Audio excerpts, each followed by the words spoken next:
Coming soon, Randroid's Dojo.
Are you ready?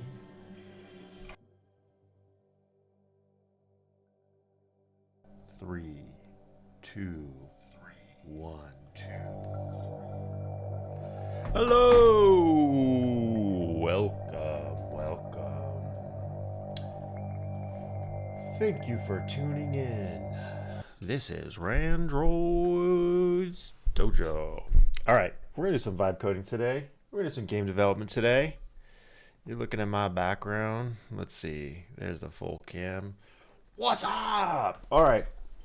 We got the monitor up. It's not on the streamer billboard today. We can play around with that later if we do get some viewers. But we'll just leave it on the app on the randroid.dev website right now. Check it out. 27 projects, 15 playable. That number just keeps going up because I cannot stop doom coding from my phone. New projects. What new projects, you ask? Well, that's what we're going to talk about. And then we're going to dive into updating a couple of them. But yeah, without further ado, let's switch over here. All right, this is the website. Latest game, Fracking Asteroids. Took me way longer than I wanted to land on that name. I'll try to play it from my website. Fair warning, all of these were done from my phone. I want them to be cross-platform, desktop and mobile, but I always just test them from mobile, so who knows what this is going to do on desktop, especially within my website. Let's just give it a shot. Any sound? Oh, yep, you can barely hear it, but there is sound. If you pause, add this little menu here, so you can like turn it all the way up. If anyone joins in and the sound is like way off or something, let me know. Let's see, I'm going to start it again. Ooh, it does look very high. Let me tune that down. Is that better? Why do I have double capture? Okay. Let's see. I'm going to go a little higher. No, okay, that's like both. Turn that one off. Turn just this one up. How's that? You hear that? You hear that humming? That's my streaming audio. All right, keep shooting the asteroid. So even when I'm paused, okay? Boom, boom. A piece came off. Hold E or space near metal chunks to collect them. Oh, you hear that? I'm under attack. I'm under attack. Oh, I actually like mouse and keyboard. That's pretty good. The enemy ship approaches. Shoot it down. Can I hold? Okay, I can hold and fire. Yeah, so something is not quite right with the aiming. There we go. Collect the scrap. It dropped. E. Ooh, you hear that? I love that. Head to the trade station. Follow the arrow. I don't know if we need to say follow the arrow. I think that's pretty implied. So you can fly in a direction you're not facing. That's fine, whatever. All right, click the shop icon when it appears. Sell all. Why don't I? Fire rate boost. It goes back to sell. I don't want that. I need to fix that. All right, I bought two. You can see I took some damage there. I got a blaster here. My blaster's MK3. Nice. Cargo 0 because I sold everything. Drive through the station for a free ship repair. What do you guys think of this? Does this look like a drive-through station? All right, now I'm healed, and then here's the little. Oh no, I'm being attacked. Uh-oh, they're gonna kill me. Oh, I need a sound effect there. I need to really kill that you died. All right, and now we got a bunch of asteroids. So that's the tutorial. There's another tutorial that just started. Another piece to this. I was like, I want a laser. Let's add a laser. So if you look for a purple asteroid, let's see if we could find one. There we go. Crystalline asteroid. This asteroid is too hard for your blaster. You need a laser to mine it. Visit trade station to purchase one. Okay. How much does the laser cost? The economy's not quite worked out yet. If I go and look and get more fire rate boost, laser is 200. I'm at 20.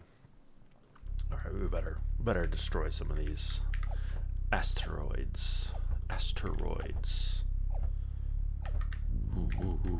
I want to increase my magnet field, make that collection better.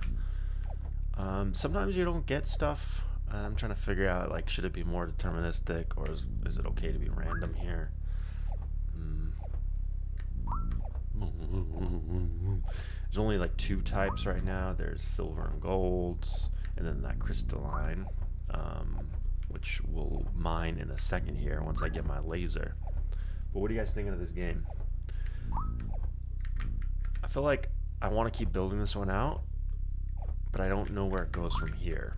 I'm thinking inter star system travel, intra, I don't know, both. Thinking more fighting. I'm thinking upgraded ship,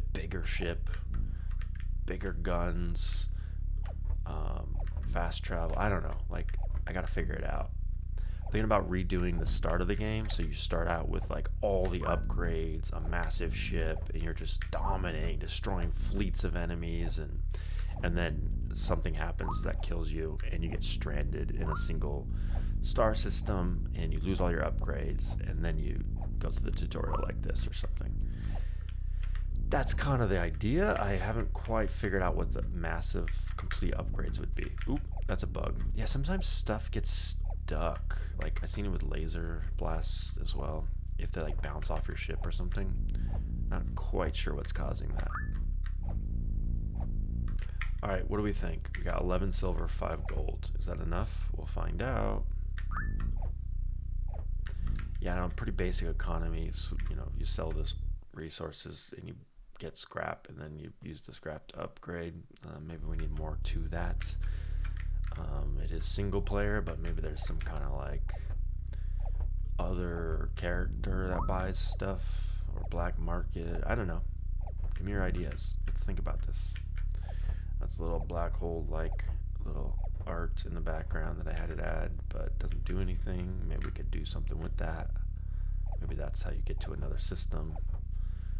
One thing I want to add is positions, coordinates, so like it's easy to get lost. It's like easy right now because we have all these asteroids, but once they're all gone, it's like really hard to find where you're at. Also, I'm using the mouse to shoot. Is there another way to shoot? I guess not, because you have to be able to aim with the mouse. That's fine. Yeah, so like this part's boring, right? So what would make it more fun? Well, I think using a laser to mine is more fun, but then if you have to grind to get the laser, it's like, I don't know. Most people would quit by now. See what I'm saying? Like, I don't know where we are. Okay, I found it, but we could have easily gotten lost in space there. All right, 200. And then we get it. I don't want fire rate because I'm going to be using a laser now. So it automatically switched to laser. I'm thinking about a better way to switch weapons, especially on mobile. I don't know. I haven't thought it through yet. Maybe like I can hit on a keyboard. Maybe hit like 1, 2, 3 or whatever to switch the weapon. But this is what the laser. Oh no! This doesn't have the new laser. That's the old laser. Anyways, the last thing I did was fix the laser to not be like another blaster. Alright, but that's pretty much it. Let me go into the code there. And and see if there's an open pull request. There is. So the annoying thing about this is I can't, I didn't merge this because I think the tests were failing or something. Like, I have an E2E test. Looks like it's passing now, though. Yeah, the last one passed. So I can merge it, but the thing is I can't quickly test the laser because I have to start the tutorial over again, which is so annoying. All right, so now I don't know if the laser is actually working. All right, anyone who wants to play this, I'm gonna merge it. Anyone who wants to test it for me, please do.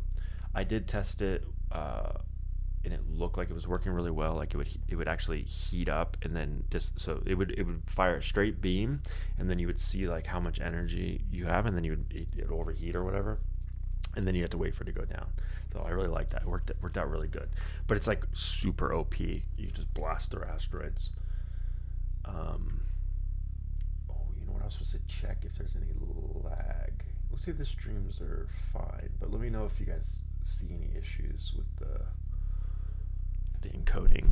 I think I fixed that problem though. All right, we're gonna merge this guy.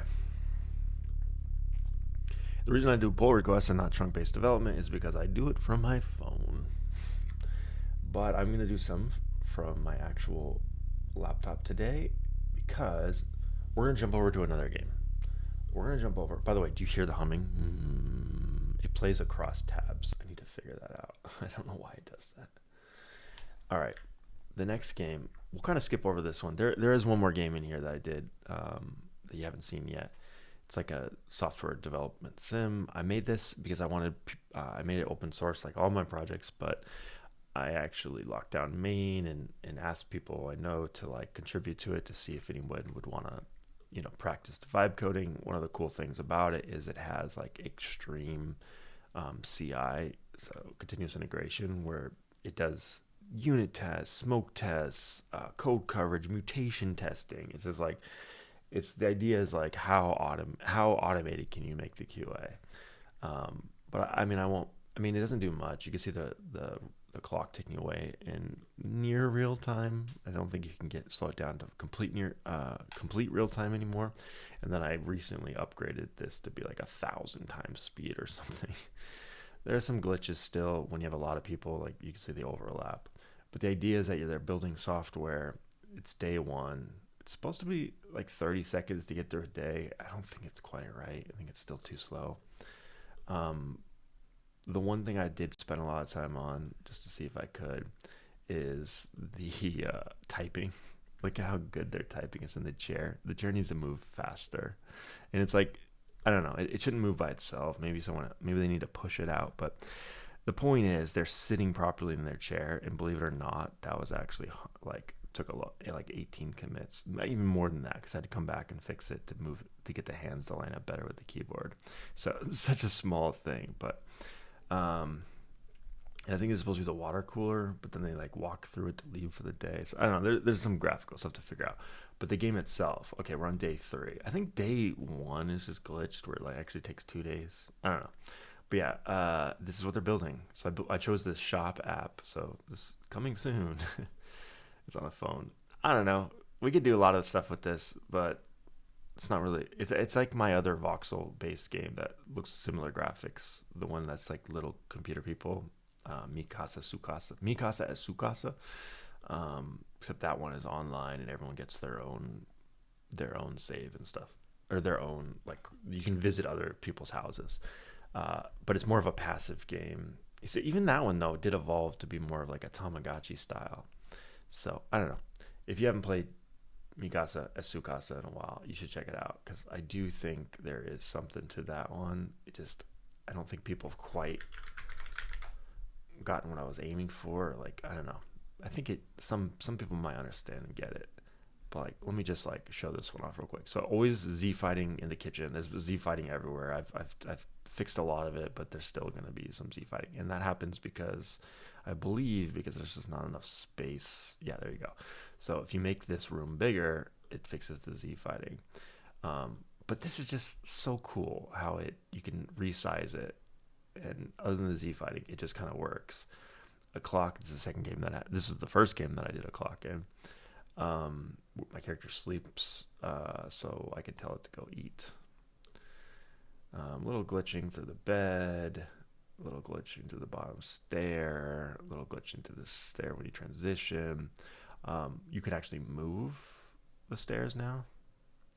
Um, it's a little slow going downstairs. There's a weird thing happening there. It's got nighttime now, so it gets really dark. I can tell him to turn on the lights, but it's really slow. Watch. So he's trying to go downstairs, so he slows down a lot. There's a doorbell. You can water the plant. This cactus thing will go gray if you don't water it. The lights are way too bright, but there's a light in every room now. It'll just go through unless I interrupt them, and it'll turn them all on. Let's interrupt him. Go water your plant, dude. It's not a fern, it's a cactus.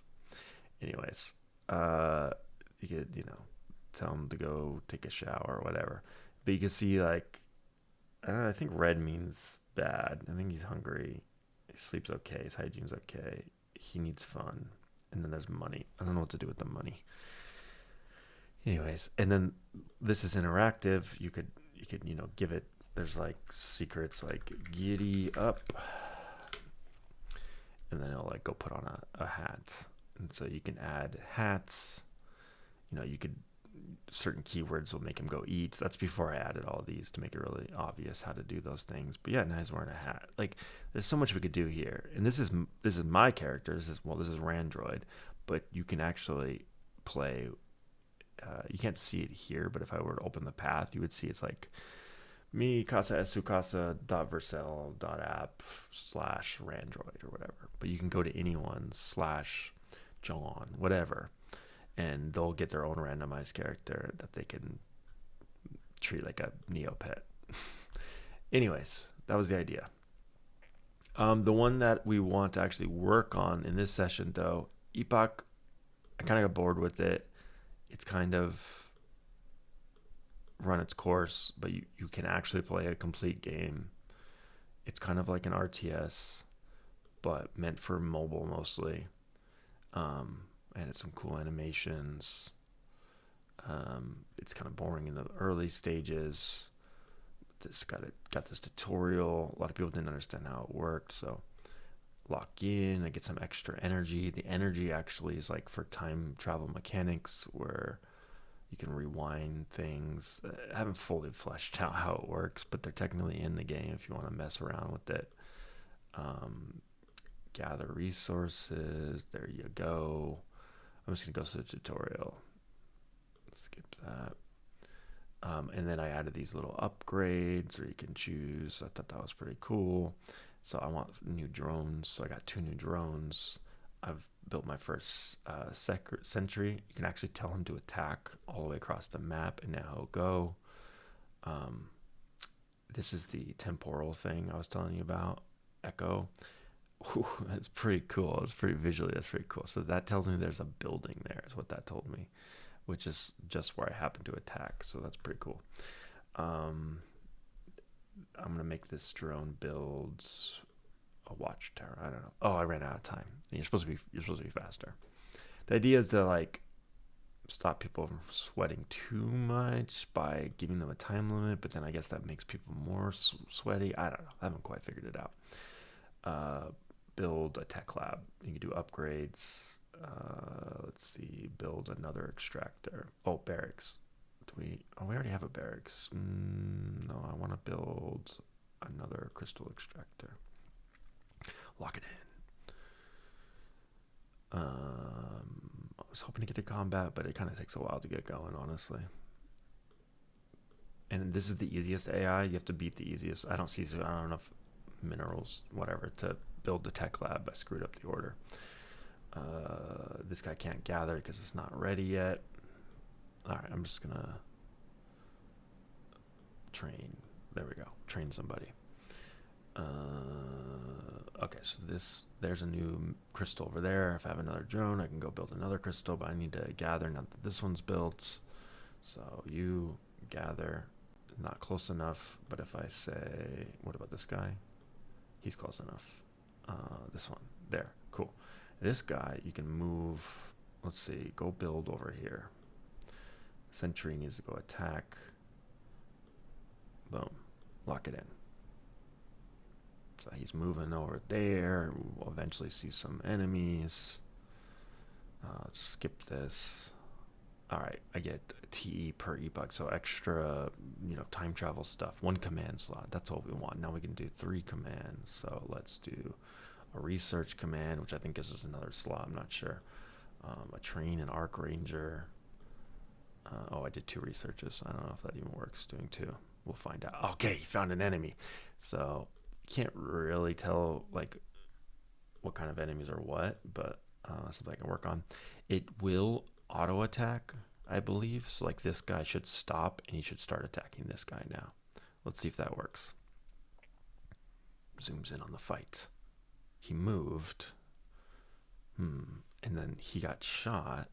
So he moved instead of attacking. Maybe he'll attack on this next one. I'm not sure.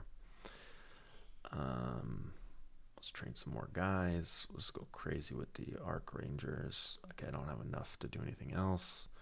I'm going to tell him to attack. Maybe he doesn't attack. Maybe he attacks the thing that he's moving towards. I don't know.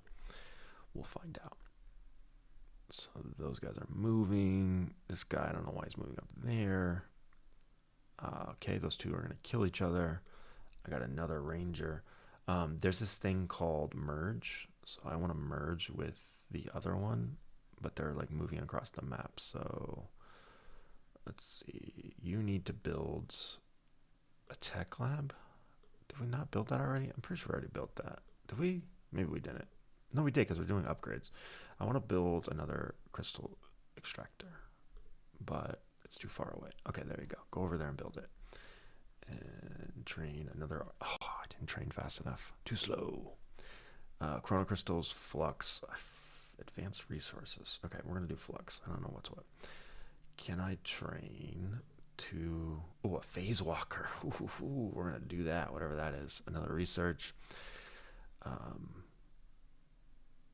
Okay, these 2 are the same. So, okay, they're fighting. I'm about to die. Okay, they killed my guy. All right, here we go. I'm going to merge these guys. So we got a walker now, but this guy, you need to move back.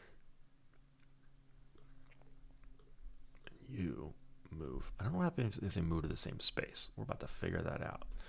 You go freaking attack these guys somewhere.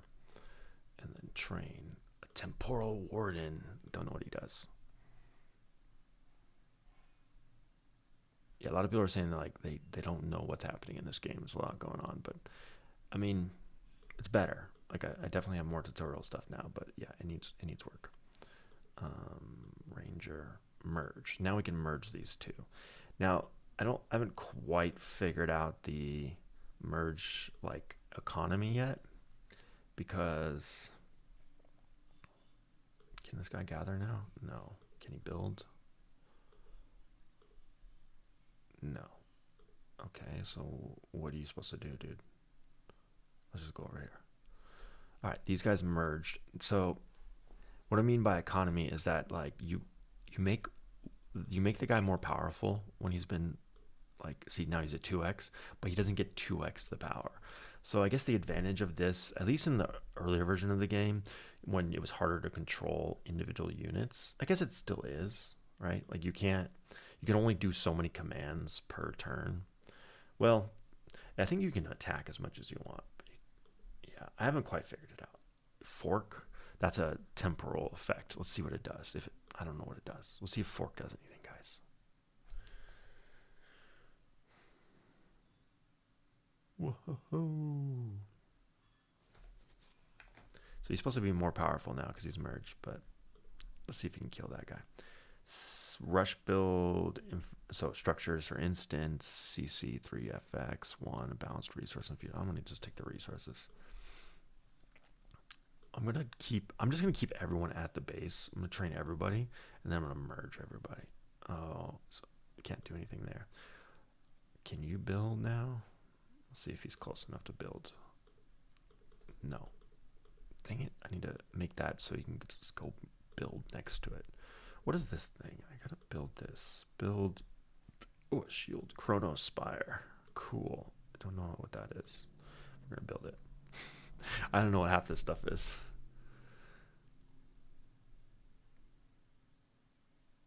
I feel like I just built it because I could.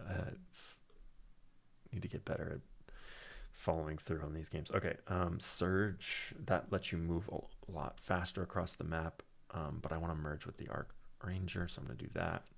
Warden, why don't you defend? I don't even know what that does. Walker will keep here. Let's make another Walker. Oh, we can't. Let's do another Ranger then. Drone, man, you gotta go find one of those. Oh, right here. Dang it.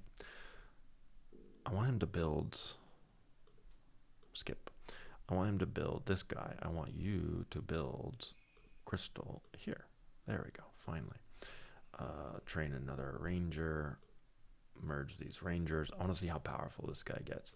I think it's diminishing returns, though, is how I set it up. I'm going to just move him out a little bit. Same with the Walker. And there's a lot going on the side there. All right. Do one more merge. Why does it say 2x? Didn't I get 3x yet? Maybe I tapped it on accident.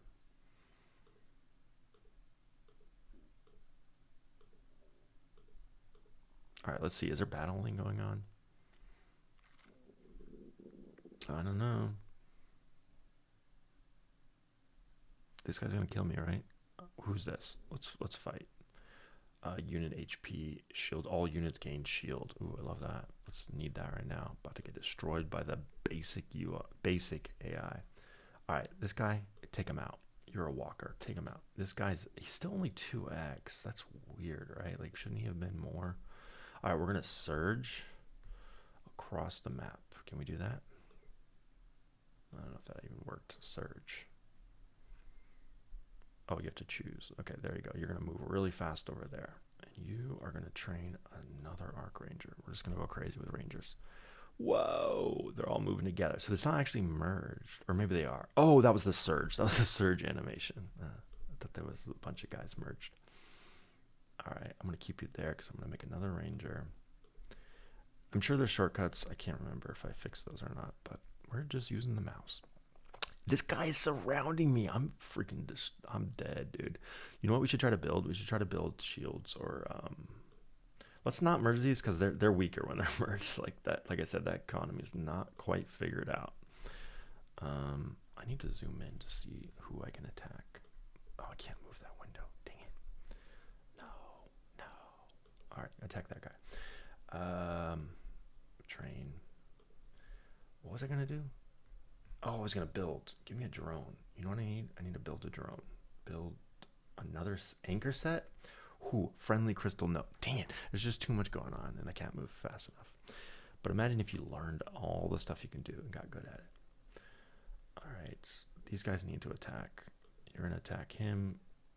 You're gonna attack him. Maybe this guy attacked the same guy.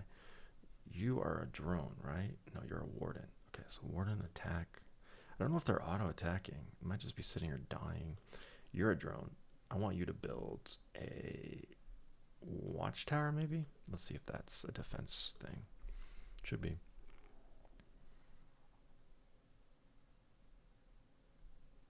Oh, I'm dead. What's this? Is that the watchtower? 2 free drones. Cool. Every drone is going to build a watchtower. I don't actually know if these have attack abilities. We're going all in on them, though. Oh, you know what I should have done? I should have done more barracks, and I could have been building more freaking units. All right, we'll do that next. I forgot to attack. All right, we're going to build a barracks. And you're going to train anchor set. Another anchor recall. I want to see what's... Oh, yeah. So if you set the anchor... I don't know how that works. You can go back to that point, like time travel later. Cool, vague, half-thought-out idea. Oh, shoot. I keep forgetting to attack. Okay, that's a barracks. This guy can attack, so he's going to attack. This guy can attack. He's going to attack the same guy. Drone is going to build another barracks.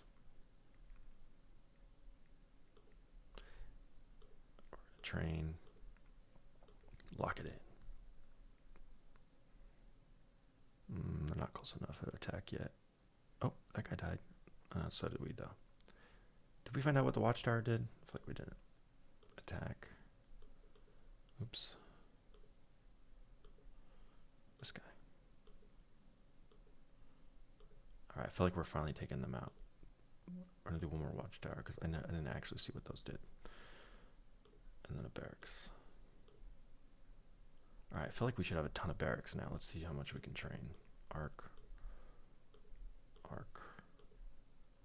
Okay, we might be resource strained, so let's go build one more resource gathering point. Another command slot, but we are resource strained.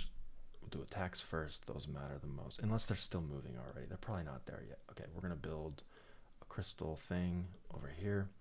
You're gonna build a crystal thing. Oops, wrong one. Builds crystal here. Oh wait, there's no more. Okay, so can you gather? Can you move to a crystal thingy? I don't know where they are. Dang. Alright, let's see if these guys are in range to attack. Okay, yeah, looks like they are attacking. Maybe move this guy. Try to attack this guy. And then where's those watchtowers? What do they do? Let's see. Is this a watchtower? Tech lab. Ah, these are watchtowers. Friendly open. Maybe I gotta put a guy in it. Oh, can I put a guy in a watchtower? Move to the watchtower. We'll see if that does anything. Come on, drone. Move into the watchtower. I don't think it works. I tried. Train.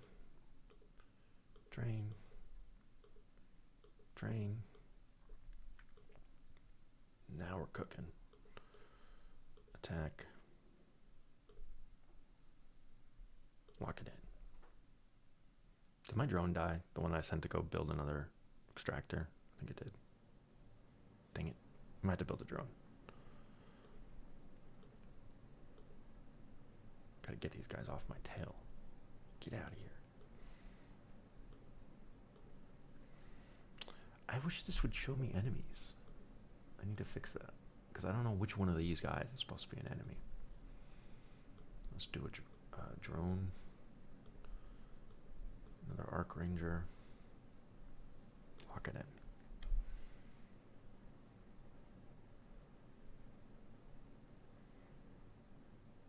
Someone else died. Dang it. Where's my drone? Chrono crystals, flux. Chrono crystals, I guess. I don't know. Attack. I really have to zoom in here. This is not working. Okay, zoom in. Drag. Okay, attack that guy. You attack him. You attack him. And drone, I need you to move like over, where was it? Here? And then build. Oh, I missed it. See, it starts to get fast. Like it's and he just keeps bringing in more guys. Okay, I need to build faster. Train. That's it. I don't have enough resources. Okay, we're definitely resource constrained. Where's our drone's moving fast? Okay, don't die, drone. Don't die. Oh, there's a lot of fighting happening. Okay. We're gonna go train. We're just going arc rangers. I don't even know what the difference is. High HP, short range, strikes from afar. Okay, let's do more high HP stuff. Okay, you can attack him. You go attack him. Okay, lock it in. When you lock in early, you're supposed to get more resources of some kind. Not sure which kind. Temporal, probably. A lot of moving around there. Okay, we got a sentry now. You're going to be high HP, right? And I'm getting attacked. Shoot. And I didn't find any crystals, right? Let's go up there. Lock it in.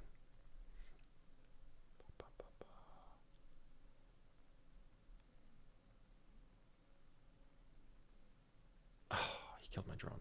I'm screwed. Rush all structures finished. Balance source infusion. Okay, we need another drone. This is not working out. Temporal warden, I don't even know what he does. Oh, I used all my resources too. Can I cancel it? Yes. Cancel. Train. Pulse. Train. Oh, I guess they're the same resources. Alright. Attack. You're gathering, right? Okay, good. I wasn't gonna work on this game, but now I'm like kind of addicted. I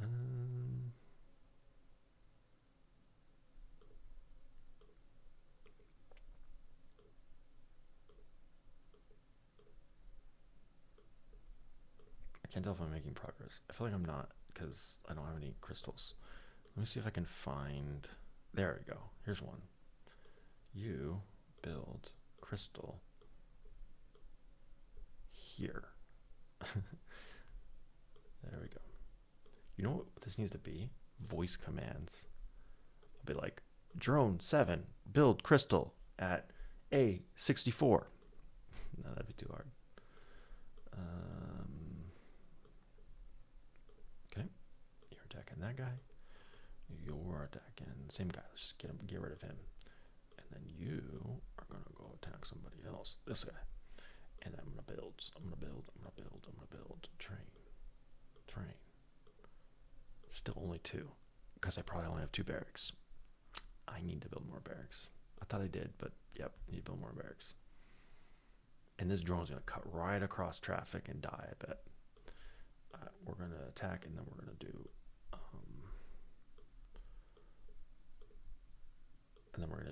barracks. Actually, I need a new drone first. Okay, do a drone, quick. Do this. And then, I don't have any more drones. Okay, good, lock it in. Don't die, drone, don't die, drone. Oh, he's going backwards. He's making room for this guy, I guess. Because attacks get precedence. Okay, somebody attacked him. I was wondering about him. Shields up, yes. Ooh, we took some damage there, sir. Where is he at? Here. And here. It's starting to get crazy up in here. You go attack him. You attack him as well. Attack him. And you build another. Oh, crystal extractor. No, why can't you build a barracks? You don't have enough. Ah. Let's see. Can I build a barracks now? Yes. Okay. Where are you? You're right there. Okay, build right there. Train. Yeah, we can only do 2 because we don't have barracks. All right. Attack you. Attack you. Lock it in. All right. I kind of have to see this through. I know nobody's watching, but at this point, I'm just like, I'm hooked. I'm in. I got to beat this. I never beat my own game. It's funny. What are all these gray ones? Are those dying? Or they're showing where somebody died the previous turn. Yeah, I think I told it to do that so that you'd have some like idea of what got done. Okay, you're still trying to move to build the extractor, right? That's your job? No, he's not moving. So, oh, because he already built. Okay, let's go up here. Oh, I didn't make guys. Dang it.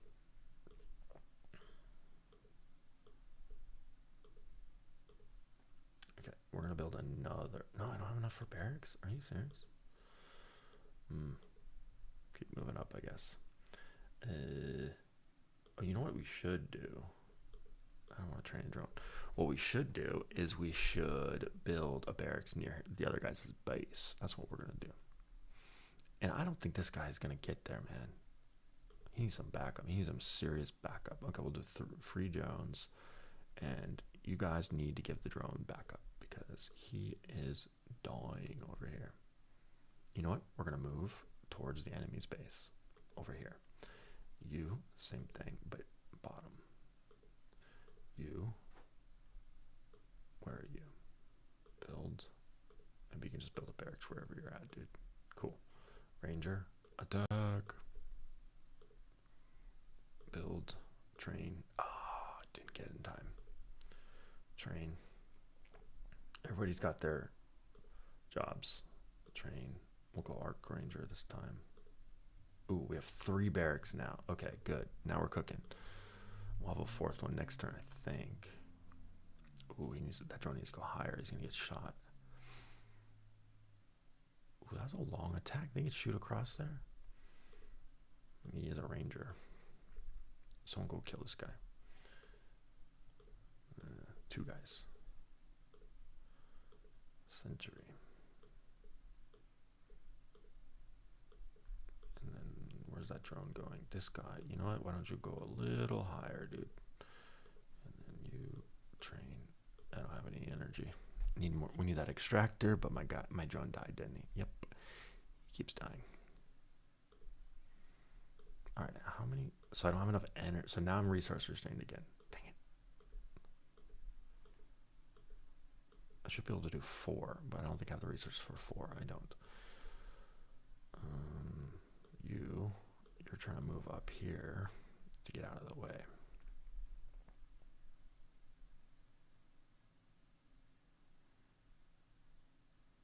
Oh, he got shot. Did he die? Oh, drones are 1-hit death. More command slots, even though I can't do anything with it. I'm literally just dying in my own game. This is sad. So sad. And I don't have any CC. I think I'm losing. I think it's over. Like, I think he's encroached enough on my base that I don't think I can come back from this, guys. We're gonna do nothing but build, but train. No, that's a bad strategy. All right, this guy finally made it out. What if we did a barracks here? I don't have enough. Okay. Well, what if you moved a little farther? Okay. Really, I need him to go build that crystal, but I think it will die there if he does. It does that. Sentry attack. Attack. Don't have enough. If I can't change something here soon, like another crystal extractor or completely wipe out his guys. Maybe I'm wiping out his guys. Let's see. Train. Go with the cheap. I think these are the cheapest ones. 4 CC. Yeah, they're the cheapest ones. So I can get 3 of them, but not 4. This guy, where is he? Okay, yeah. So we need him. Let's not gather. Let's build that barracks right there. And we're going to start sending troops to his base. How about that? Flex. Sure. Attack. Zoom in. Here. Drone. Where are you at? Okay. Oh, he's blocked. So we can't build. I feel like that's dangerous. Go this way. You. Where are you? Gather. Why weren't you gathering there the whole time? You got hit or something? You can't train. Dude, he had a ton of guys right there. Did you see that? I feel like I'm under attack or something because I'm not getting any CC anymore. Oh, there's so many guys there.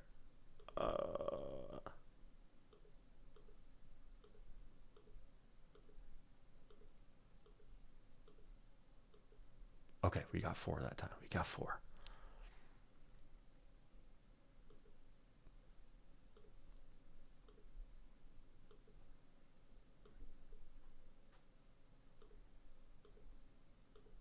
Wait, why did it only make 2?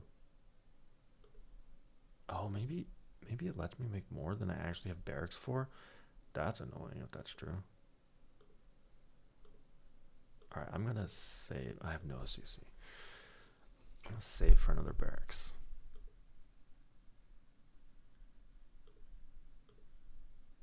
Rush build. Let's do a rush build. Maybe I can get a barracks this turn. Oh, crystal extractor, no barracks. Wasted a rush build. Alright, I'm saving.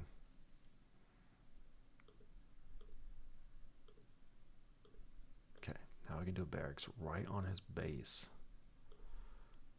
End train? End train. I'm going to do 2, because I don't think I have 4 barracks. Oh, I see 3 right there. I do have 4. Then why didn't it create 4 sentries? Something's weird. We need a repair mechanic. I mean, a game mechanic for repairing, but yeah, you know what I mean. You need to build an extractor. I think we just have to take this crystal. Is that the only one? I think it is. Alright, you're going to move there, and I'm just going to gamble with your life, dude. Oh, that's a shit ton of dudes at my base. Alright, let's just click. Can I click this and build? No, I have to go through here. Maybe they can't build because there's like somebody sitting on a space or something. Let's find out. Oh, that's his base, right? Oh, yeah, the other one's his base. You know what we're gonna do? We're gonna sneak attack his base, and we're just gonna win. That's crazy. We're gonna do that. We're gonna totally do that. Oh, no, jump. That's his base. I saw it. We're doing that. Still need that crystal, though. Come on.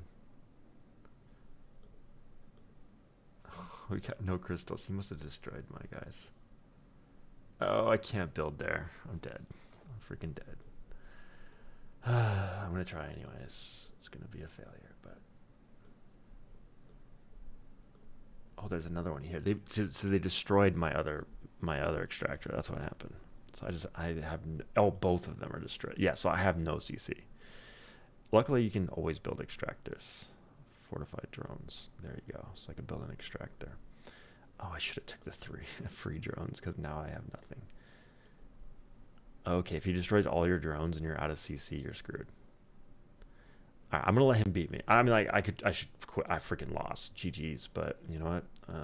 At this point, yeah, I don't have any. Wait, what do you mean you don't have resources to build? It's supposed to be free.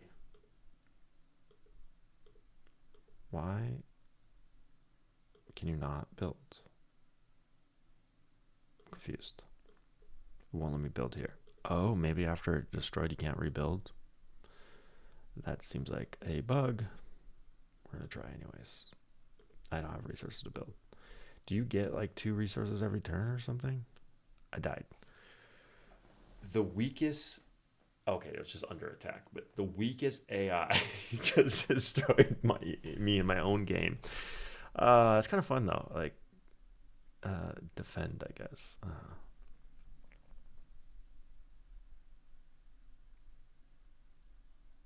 Boom, boom. He's got only one guy attacking, and someone else is attacking this one. Commands per plus T. Okay. Yep, can't build. What's Chrono Shift do? Friendly open. Didn't work. Or maybe it did. Chrono Shift. See, he's doing something. He's doing something. And nothing. I don't know what Chrono Shift does. Maybe it undoes the last move and he didn't move. Let's try it.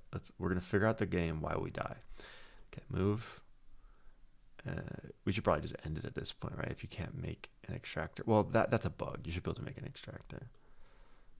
Okay, I got shot at. Let's see if Chrono Shift does anything. Do I have to click something? No. Oh, it put me back. Yeah, so it undoes the last move. Which, what is the value in that? Did it give me my health back? Actually, it looked like it did give me my health back. Okay, so that's the value. He went back to full health. So it's like, oh, I made a bad move. Somebody shot me. Let's do an anchor. So if we anchor to where? Oh, weird.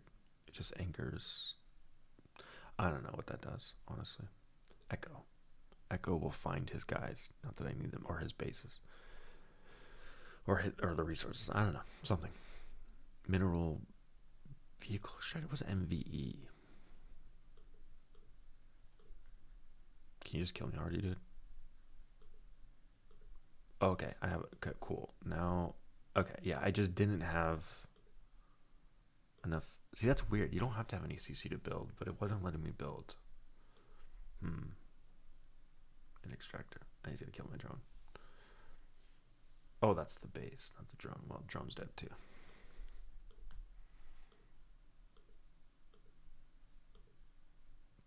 There you go.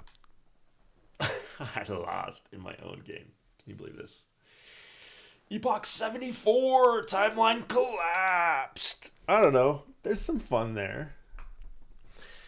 All right. Well, here's what I wanted to work on. I know I got distracted 70 times, 74 epoch times. I wanted to work on.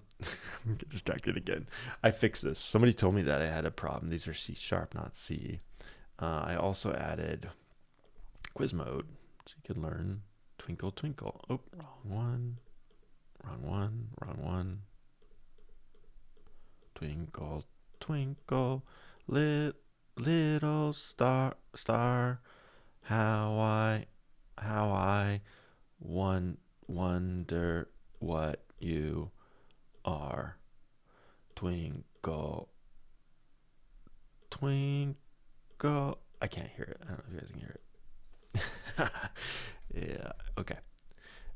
We're almost there, guys. This is it. This is the one I wanted to show you, okay? We're actually going to get to code, all right? I added this demo mode so that we can test, and I might need to open this one. Let's open this one and see if it works. Okay, this is one I did on my phone. Okay, I think that's all of them. I can't scroll, right?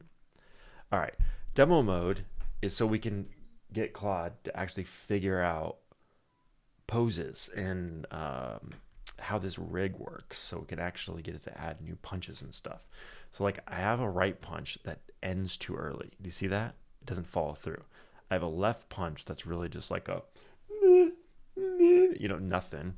Uppercut is not uppercut. So it's clearly confused about when I tell it to animate and it does it via just vectors and stuff. It doesn't know. And this is the kick that's been broke forever. Like I did so many iterations trying to get the kick to work, and for some reason the foot detaches from the leg and the leg moves too fast. And yeah, block, decent, I guess. Hit stun, that's what you look like when you get hit stun. Walking forward's fine because that one came with the robot that I got, the model that I got. T-pose is broke. All right, so I can't drag. Can I not drag? Oh, they're barely. That's so bad. So bad. Why can you not? What the heck, man? Is there controls? No. All right, we might need to fix that. I'm right clicking. Left click, no. Right click on this. No, not working. All right. First thing we're gonna do is we're gonna add a, what are those things called? Like compass, where you can like click on it and rotate. We're gonna do that first. So here we go. Opening up warp. We're gonna go CD into punch. No, block, punch, kick. And we're gonna go get fetch. Let's see where we're at. Get status, get pull. Cool. And then we're gonna go Claude, dangerously skip permissions. And we're gonna go, let's work on demo mode. Add a compass. That's not what it's called. Compass like widget to the corner of the screen that allows you to click and drag, click / tap, and drag to rotate the camera. All right, you guys know what I'm saying? We'll find out if Claude knows what I'm saying. You know what I'm saying? Do you know what I'm saying? Let me explore the code base to understand the structure. So I can throw this to a background if we wanted to do other work. All right, now I'm just going to keep it as is. Can you guys read this? Is it too small? I could probably get rid of one of these. Is that a little better? Honestly, get rid of both. Could add more windows later. All right, the other thing is I've been doing this for my phone, so it doesn't have any way to check visuals. I would have to I would start the preview of the game with the change, and I would screenshot it on my phone. I'd go back, paste the screenshot, and go, this kick animation is just totally off, right? And I would iterate that way, and it was really bad. It's just really slow. It doesn't really work. So one of the things we could do is, now that we're actually on my machine, is we could probably have it like use Playwright or something to interact on its own and take its own screenshots. But I feel like it's going to be the same problem. It's going to take screenshots, and they're going to be like one frame of the animation. So we'll try it, but I think we need to do something else I was working on, which is we need to get all the poses correct. So like T-pose, arms out, right? It needs to know that this is left, this is right, and up and down and back and forward. And if we can get all the poses for all those angles, and even rotation of the arms for like an uppercut, then I think that we'll write an abstraction that Claude can use going forward to animate. That's the hope. And there's some more advanced stuff that I was talking to my friend about that I want to do, which is like there should be like 3 states to an attack. So there's the wind up, I don't know, forgot what it's called, the actual hitting, and then the recoil, wind down, whatever. And you're vulnerable in some of those states but not others, and like I don't know, it just adds more like fluid motion to the attacks, makes them more real, more impactful. I don't know, there's something there that I want to like research, figure out, and work on. But we're not there yet. We're at the very basic. I just need to be able to spin around so I can see the dang thing. So let's do that first.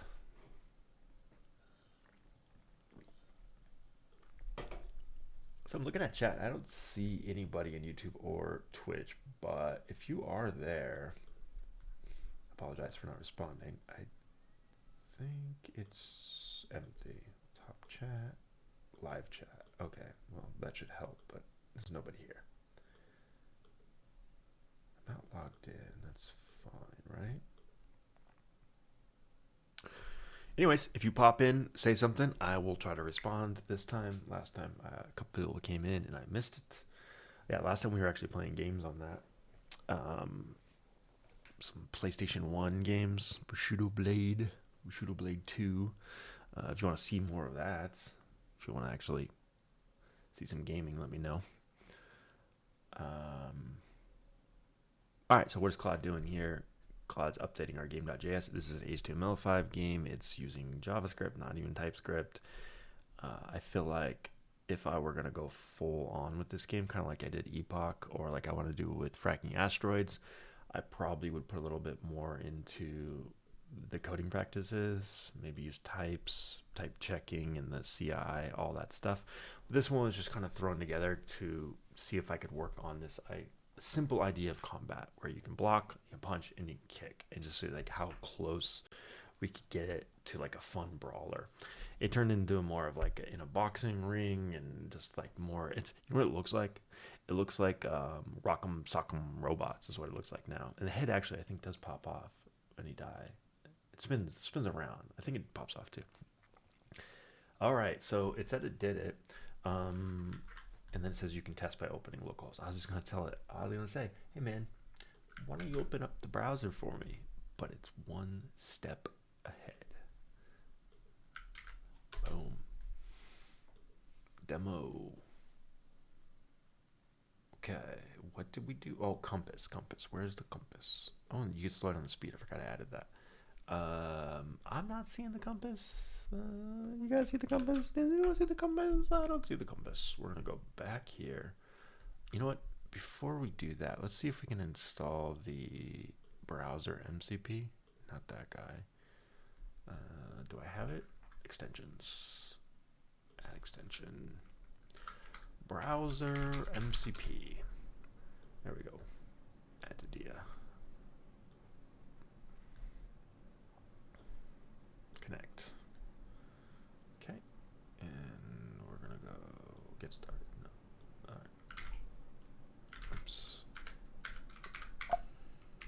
Don't post the screenshot there. I want to go to localhost. Okay, there we go.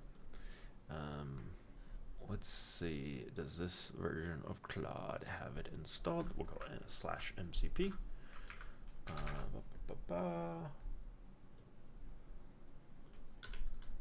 Browser MCP connect. Great. I connected the browser. Test for yourself. Yourself?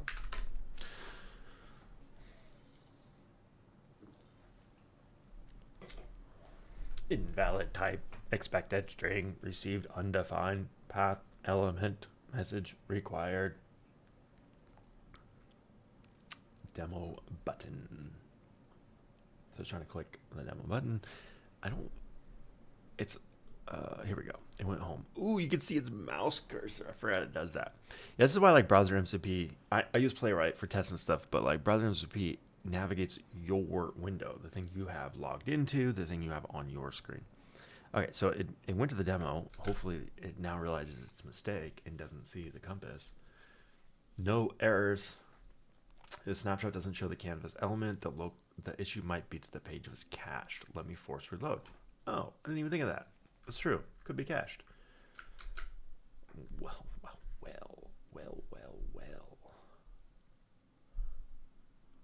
What is it using to clear cache? Is that a browser MCP command? Control O. Expand. Document main button back moves idle walk for. Okay, so it sees all the buttons. I don't see anything about cache here. Where did it clear the cache? Document v2 v equals 2. Does that do it?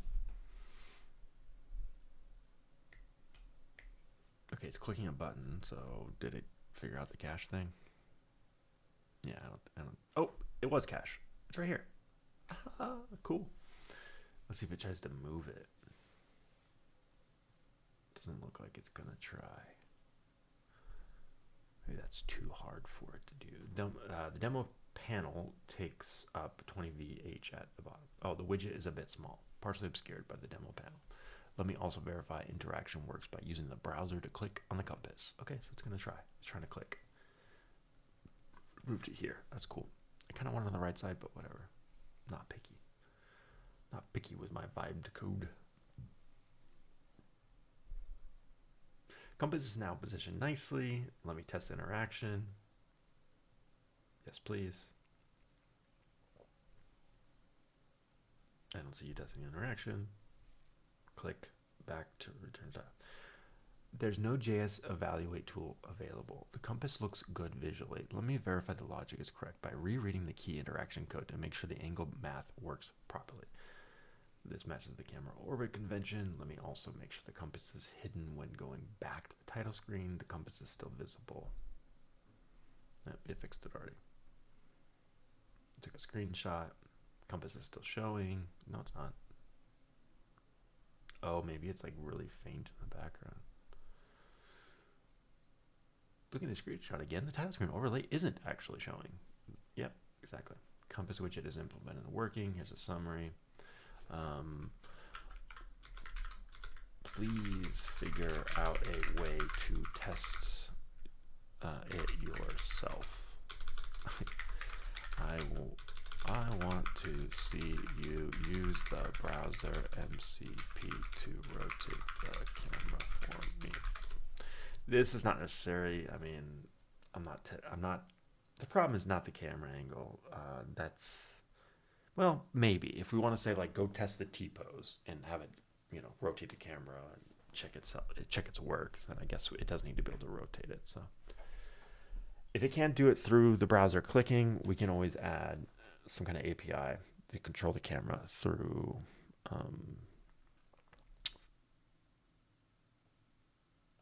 I don't know if we're going to create some kind of like API that you actually hit an endpoint, or if there's some way to we like do key down movement. There we go. Maybe that'll do it. Keyboard orbit QE to rotate. Now restart server and test. Okay, so it's not going to use the touch control. Whatever. I'm fine with that. Demo. QE. Is it doing it? QE is not working, or it's not doing it. Took a screenshot. Good. Demo mode is active. That's the front view from the compass triangle pointing up. Now let me press E several times. Oh, it does work. Okay.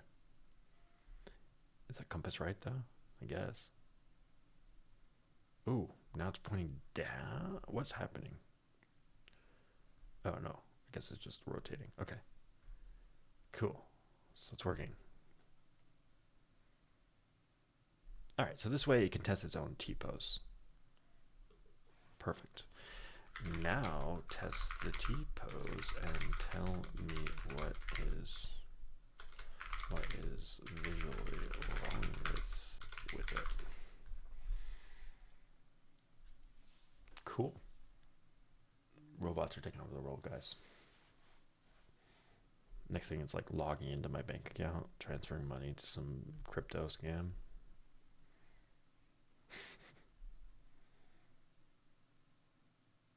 T-pose. There it goes. Yeah. Doesn't look like T-pose. Does it, buddy?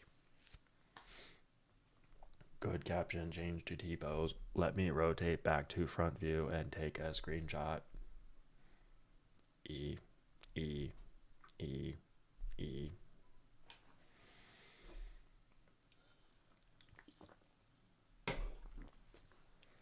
It's just like chilling. His arms are just like.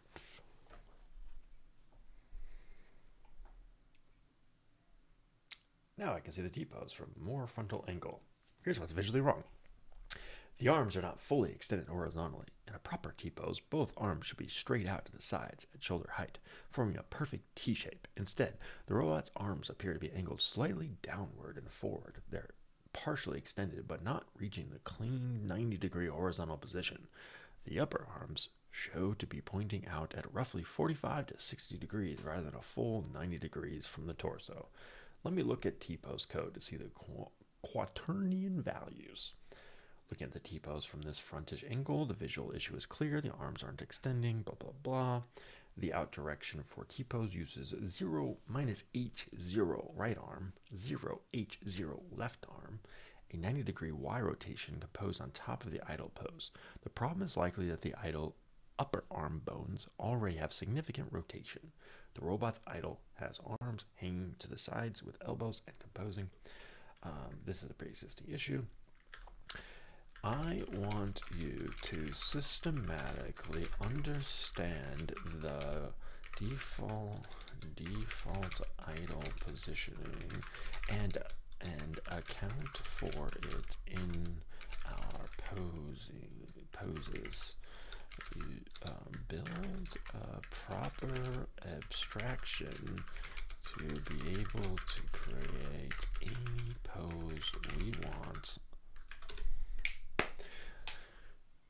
Another thing we could think about doing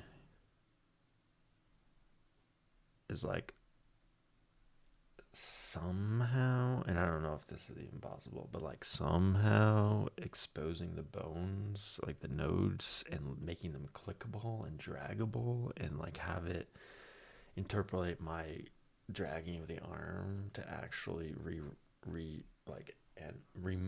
moving the position of the rigged robot like you would in a animation editor or in a model editor. The reason I say like mimic it is because I don't think it actually could directly manipulate the bones, but I don't know, maybe I'm wrong. All right, it's capturing the bone structure, or understanding the bone structure and capturing the rest poses. Idle itself, I think, is an animation. It's like bobbing and stuff. So just take the first frame, maybe, of the pose of the idle animation and use that as the starting position, and then do all the math to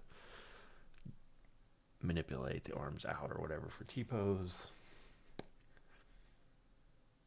Wow, we are at 27 out of the 30 followers goal on Twitch.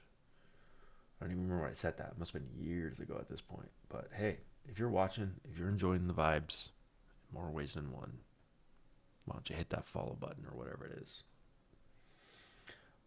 Did I just saw myself in the delayed stream, and I did this gesture. I've been wearing glasses lately, which I probably should be wearing for this. That's hilarious.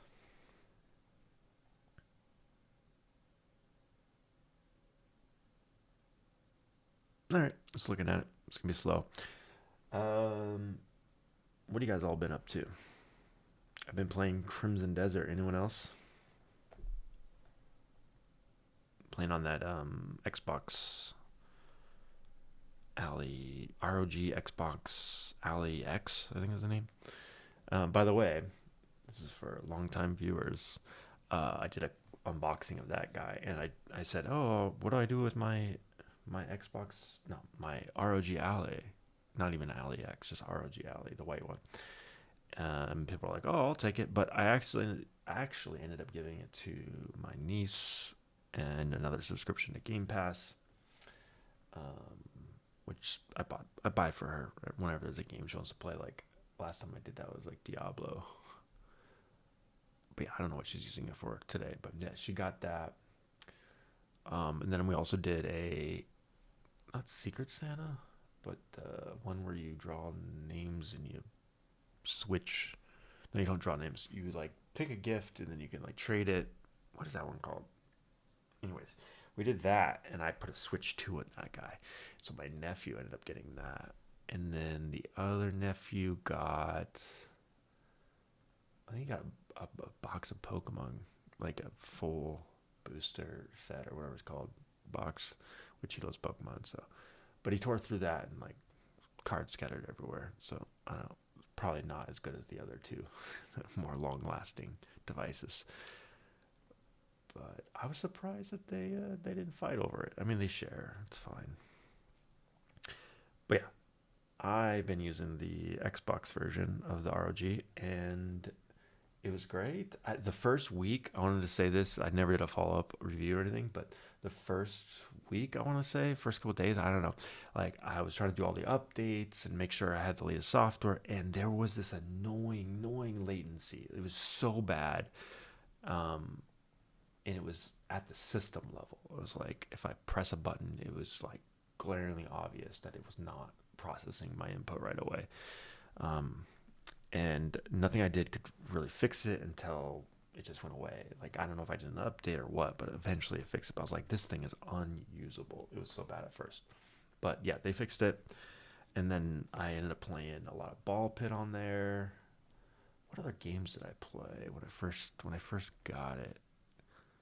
I think I played shoot, what was it? It's like I played like a legit like shooter or something on there.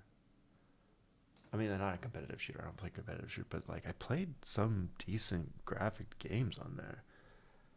Um, but yeah, I would switch off from my Xbox to that, play it at night and stuff. It's great. But yeah, now I'm playing Crimson Desert on it. Runs amazing. It did the latest like the first week or whatever. I only played it a couple times. It ran fine. I didn't notice any issues. But the last couple days, it's been not yesterday, but before like I don't know Thursday or something. It was freezing, straight up hard lock on me. So I think there's a problem with it. One of the drivers or something. I did actually see a podcast where somebody said, "Oh, there's a problem with the ROG Ally X or the Xbox Ally." I don't know, one of them. I don't think it was Xbox Ally X, but maybe it was. And they were recommending like use older drivers or something. So at the end of the day, it's a PC, and you have annoying driver issues, is what I'm trying to say. But it runs really well. Oh, and then I had another debacle with it. I left it out like an idiot, upside down on my couch, I think. This is gross, but one of my cats threw up in it. Like legit threw up. It's gross. I know. So I had to take it apart in the back grill. I had to wash it out. And because sometimes I just like do things without thinking them through, I lost one of the screws. I know. Stupid.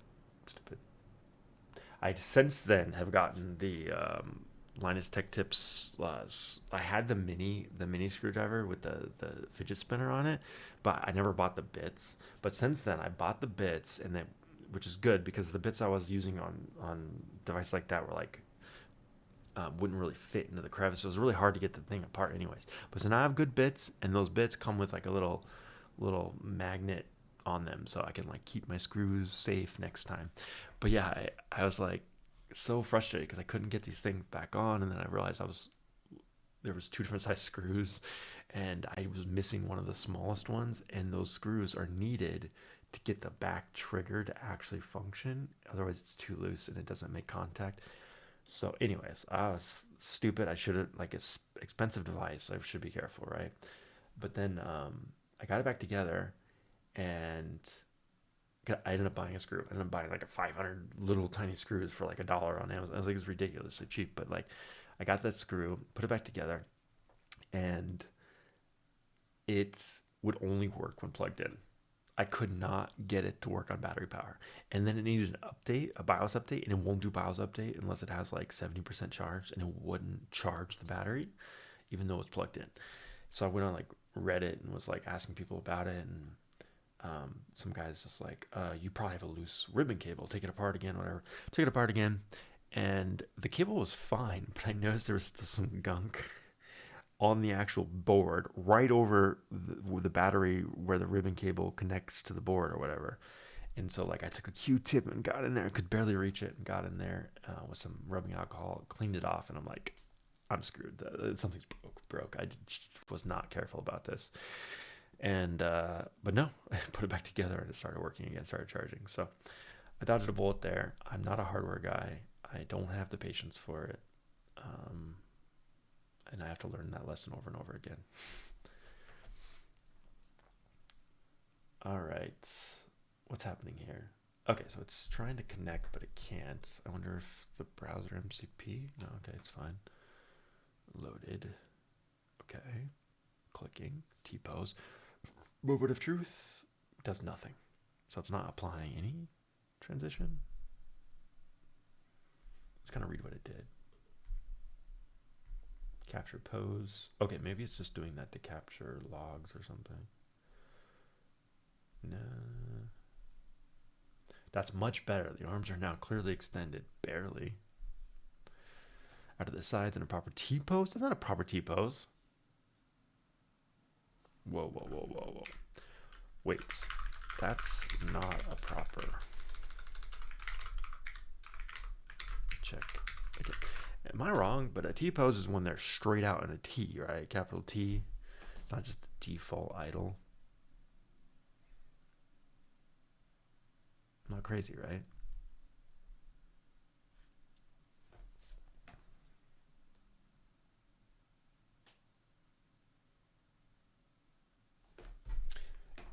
We'll see.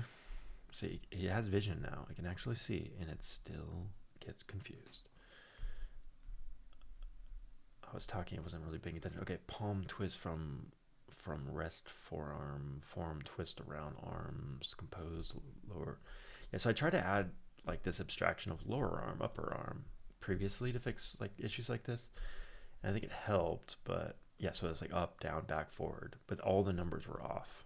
Okay, so Z mirrored. So hopefully it's gotten it now. Now it just doesn't know what a T-pose is, maybe? No, it described it earlier really well.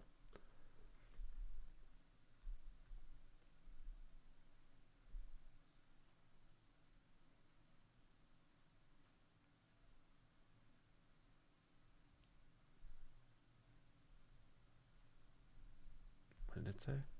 The rest pose is not a T-pose at all. Key findings. Rest bones equals not equal to idle bones. The rest quaternions are nearly identical to the idle animation values. The model's rest pose is the idle pose, arms down at sides. Yeah, maybe it thought rest was T-pose or something, so it just matched that. Capture parent world quaternions for arm bones so we can compute absolute target orientations in local space. Now let me rewrite rest compose to compute absolute target orientations, the key insight. To make the bone's y-axis point in a desired world direction, I need to compute the local quaternion that achieves that, given the parent's world orientation. Yes, that. Compute the bone local quaternion. Given desired world direction for bone y-axis, get current bone world quaternion from rest. Find the rotation that takes current y-axis to desired y-axis. So quaternion is, it's a vector, right? It's like saying it's four things, x, y, z, and direction. No, x, y. What is it? I studied this stuff years ago, but I don't remember. Convert back. We'll just ask it. You know, there's one thing that Claude's great at that I don't take advantage of enough, and that's teaching. Like, I can actually learn from it if I ask it questions. So you know what we can do? We can open a side window here. Split right. We could say R Claude.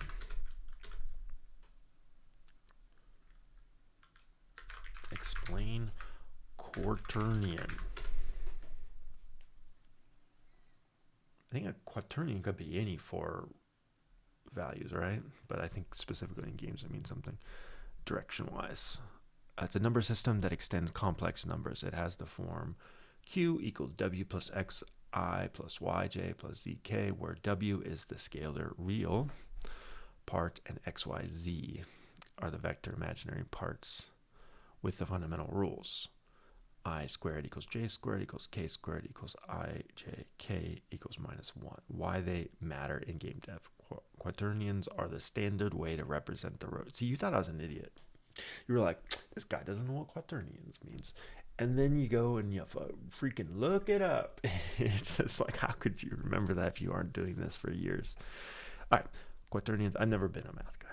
All right, quaternions are the standard way to represent 3D rotations because they avoid two major problems with Euler angles. Pitch, yaw, roll. Gimbal lock. Euler angles lose a degree of freedom when two axes align. Quaternions don't. Smooth interpolation. You can smoothly blend between two rotations using SLRP, spherical linear interpolation. Like, I know all these words. I've studied all this, and yet I couldn't teach you this. But Claude can. Euler angles produce jerky, unpredictable paths. Intuition. Think of a quaternion rotation as an axis, the XYZ quarter, the line you rotate around an angle. You know what we're going to do? So why this runs, Claude Desktop, it can use Claude Code locally or on cloud. It's got this cowork, which is basically Claude Code for dummies, or, you know, for non-technical people. Using Excel or whatever, but also just the Claude chat, ChatGPT, but Claude can create little graphical like interfaces that you can use inside the chat. Creates a graphical representation of a character in 3D space that I can manipulate its limb, its bones, and see bones in order to better understand and teach quaternions. All right, that's kind of vague, right? You know, but let it work, let it cook, let it cook, let it cook. We'll see what it comes up with. All right, the code looks correct logically. The browser happens to be disconnected, might be unrelated. Okay, well, are you actually disconnected? You're not disconnected. Connect. T-pose. Hey! E. Does this, we never actually checked if this works. Oh, it does, it does. Cool. All right, so it's a little angled, but honestly, I'm not gonna fault it too much for that. That's perfect. So that's right arm forward, correct? Left arm forward, arms up. Okay, arms up is broke. Arms forward's broke. Arms back. Yeah, it's like it's got some angle on it. It shouldn't have. But you can do T-pose, and then you can change the palms. See, I don't think I would call that palms out. I'd call that palms up. So yeah, I think it's slightly off. So like this one palms up. Okay, that is palms up for the front one. Palms out. That's palms out for the front one. Yeah, okay, so maybe, hold on. Arms up. Let's just focus on arms up first. So that's just like glitching into the head, but honestly, it's not that bad. Because I didn't, tell it not to do that. I just went straight up. T-pose is pretty good now. Might need to tweak the rotation. But first, fix this. Fix arms up to not glitch through the head.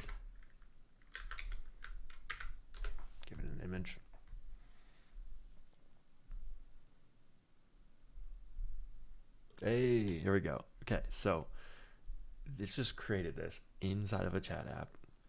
Oops. Can I pop it out? I'm not sure. Where is it? A copy to clipboard download file. Let's just download the file. It's HTML, right? Open, open, open, open, open, open. Nope, went the wrong way. Finder, downloads. Bum, bum, bum, bum, bum, bum, bum, bum, bum, bum, bum, bum. Okay, I got it in my other window. We're gonna go back to the here, and we're gonna open up another tab. Boom. All right, so this is crazy. If I grab this, okay, that's just gonna move the camera, not the body. Okay, so how do I wave, kick, bow, T-pose, rotate selected bone. Okay, so the selected bone is the green one. Do I double click? Haha. X. So no, so it's rotating. You can't really tell. Kind of can tell, like, but if this was like skinned, you'd be able to tell. But this is the arm rotating in and out or whatever. Y-axis. Beautiful. Z-axis. Is that Z? Okay, so I think we're in a weird, so like I would think of Z as, okay, so this must be, so I would think of that as Y, right? So I must be rotated weirdly. I can't go totally top, but like this might be it. Oops, I clicked a leg. Okay, so Z, again, that's kind of X. All right. Yeah, X and then Y. Oh, I'm all kinds of confused. Okay, reset all. T-pose. Yeah, I know this feels a little backwards to me, but okay, whatever. We'll say this is Y. That feels like X to me, right? Am I the only one? Whatever.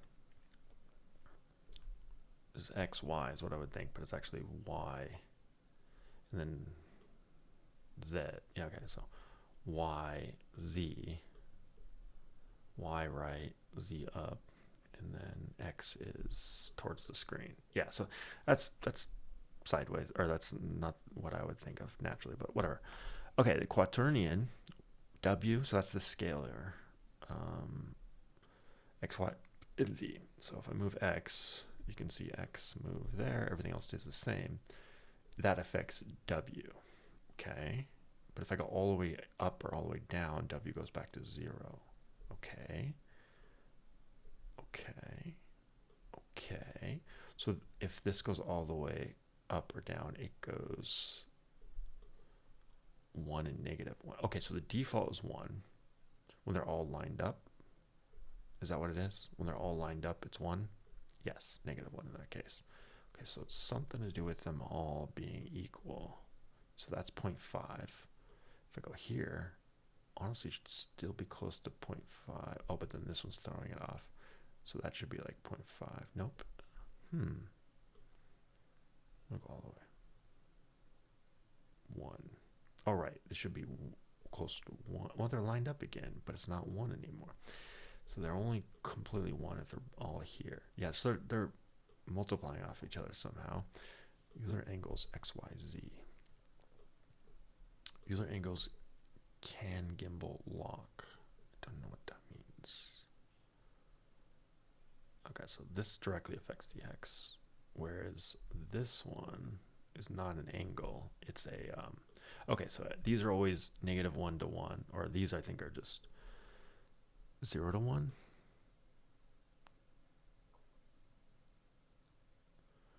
One's in the middle, and then it starts going down again. No negative. Interesting, no negative. Okay, but that switched to negative, so that's negative. What if they're all here, and then is there a negative? There is a negative. Okay, so if they're in the middle, you can get to -1 for the X, -1 for the Y, -1 for the Z. Okay, so that's all fine. It goes up to 1. Yeah, sure. But if they're all, let's say, at the top, now can I get to negative? No. 1 is in the middle, and then 0 is on both ends. So there's some cool math stuff happening here. Sorry, this is probably really boring for you guys, but the point is you can't really intuit it. If you study this stuff, you could probably intuit it. But I mean, it's like playing around with it. You can't really intuit it. Okay, that was fun. No, what am I doing? No. There we go. The up direction now angles 22 outward, forming a Y shape that should clear the head, reload, and test arms up. Yes, this is what I was worried about. So are they just going to reframe up as actually angled slightly?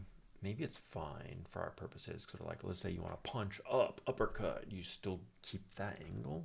We'll find out. All right, back to the other tab. Did it refresh? No. Okay. Rerun it with the fix and check your work.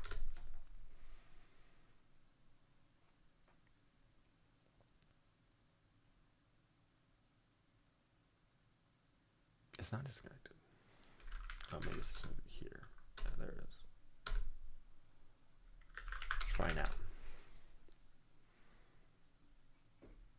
Oh, we got someone in the chat. Hey, Sticky Man.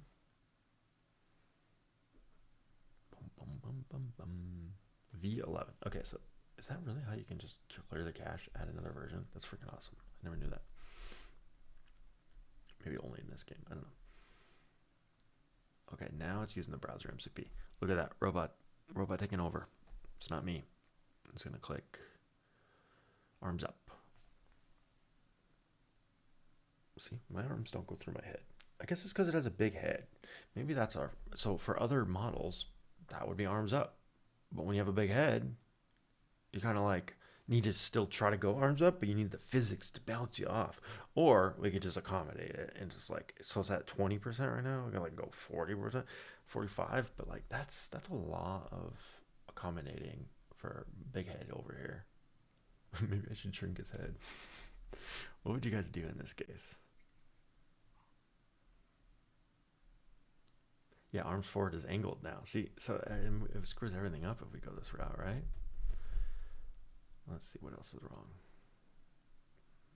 That's fine. Man, see, it's not up, it's high now.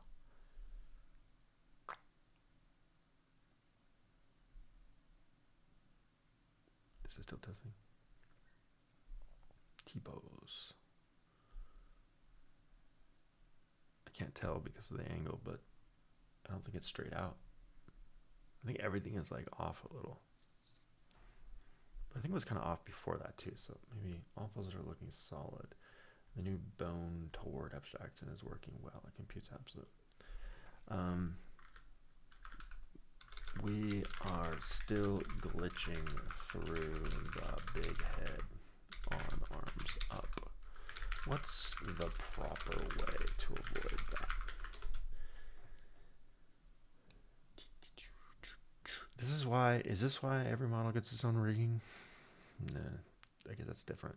Because like if you have like a really long leg and you want the kneecap here on a robot, but then on a giant, it's like a whatever.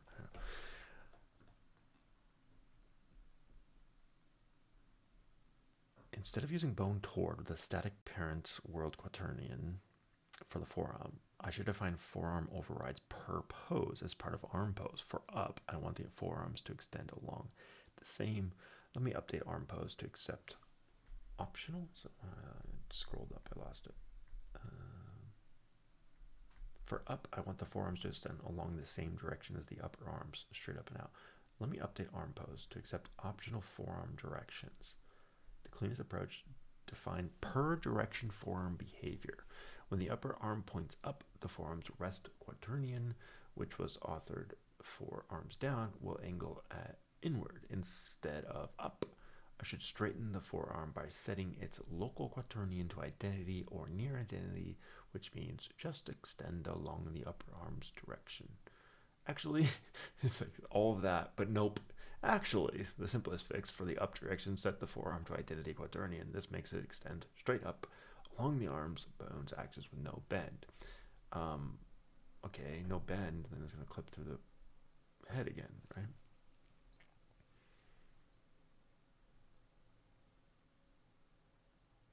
Okay, that actually fixed the arms, but then, or the hands not clipping through, but the arms still clipped through. So it's like we just have to like really accommodate for the big head and just go out. So it's like more of a Y than a up.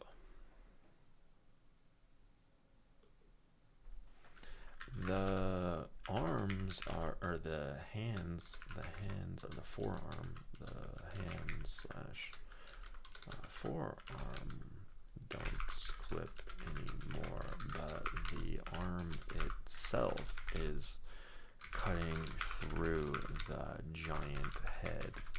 We need to override arms up to actually be more like 45 degree out from 45 degree. But this is specific to this model. If we add a model with a smaller head, we'd want to account for that.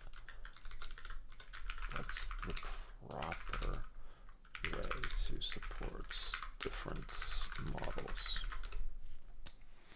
I might be thinking too far down the road, but I mean, we can get this perfect for this model, and then we go and swap it out, and then we have to go do it again. So I'm just trying to think like of a proper architecture to handle this more abstractly. Separate semantic pose definitions from model-specific parameters. The pose system should define what a pose means, arms up, and a per model config should define how. I love that. Okay, I love that. So arms up, model config, per model up, angle 45 outward. Big head robot, small 10. Yes, now you're thinking, Claude. Now you're thinking.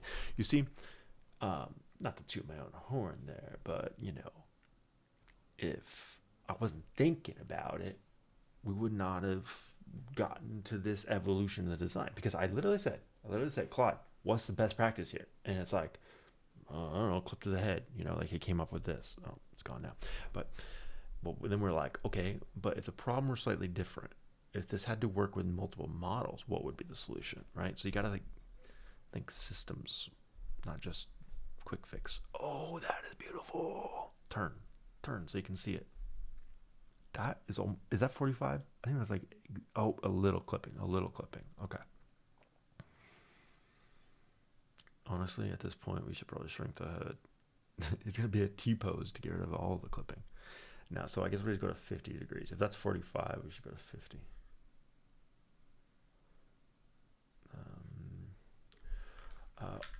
Make it 50 degrees to clear the last bit of the head clipping. Cool. All right, the last thing we're going to do once this is, you know, perfect, we're going to tell it to update docs, update any tests, do any cleanup, refactoring to make sure the system's ready for new models. You know, it sounded like it did it, but like let's make sure.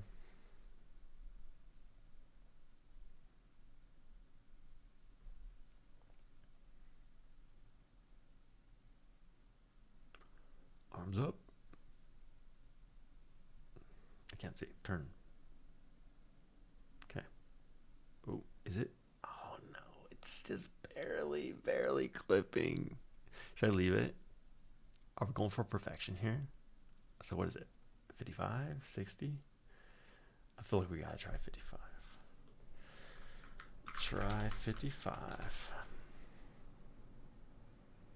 You see, I don't know why it can't see what we see, right?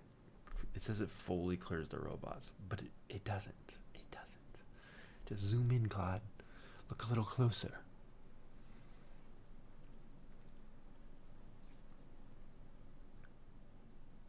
Oops.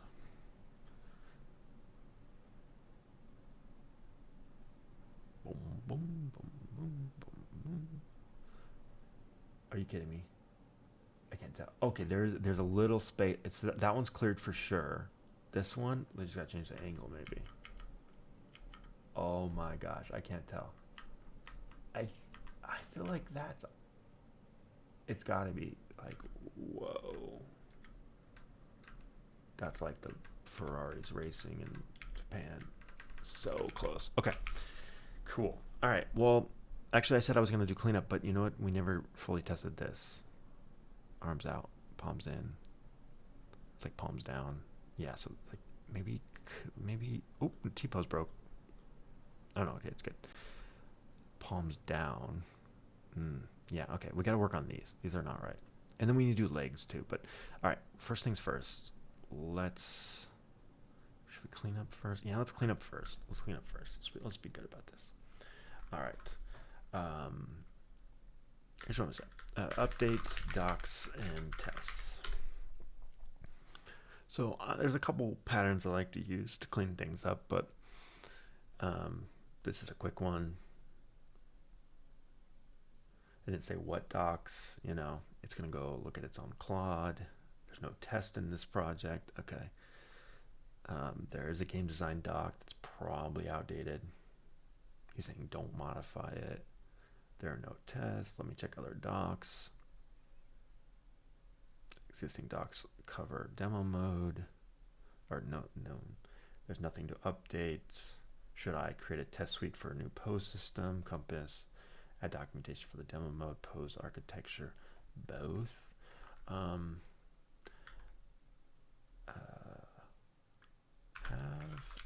Okay.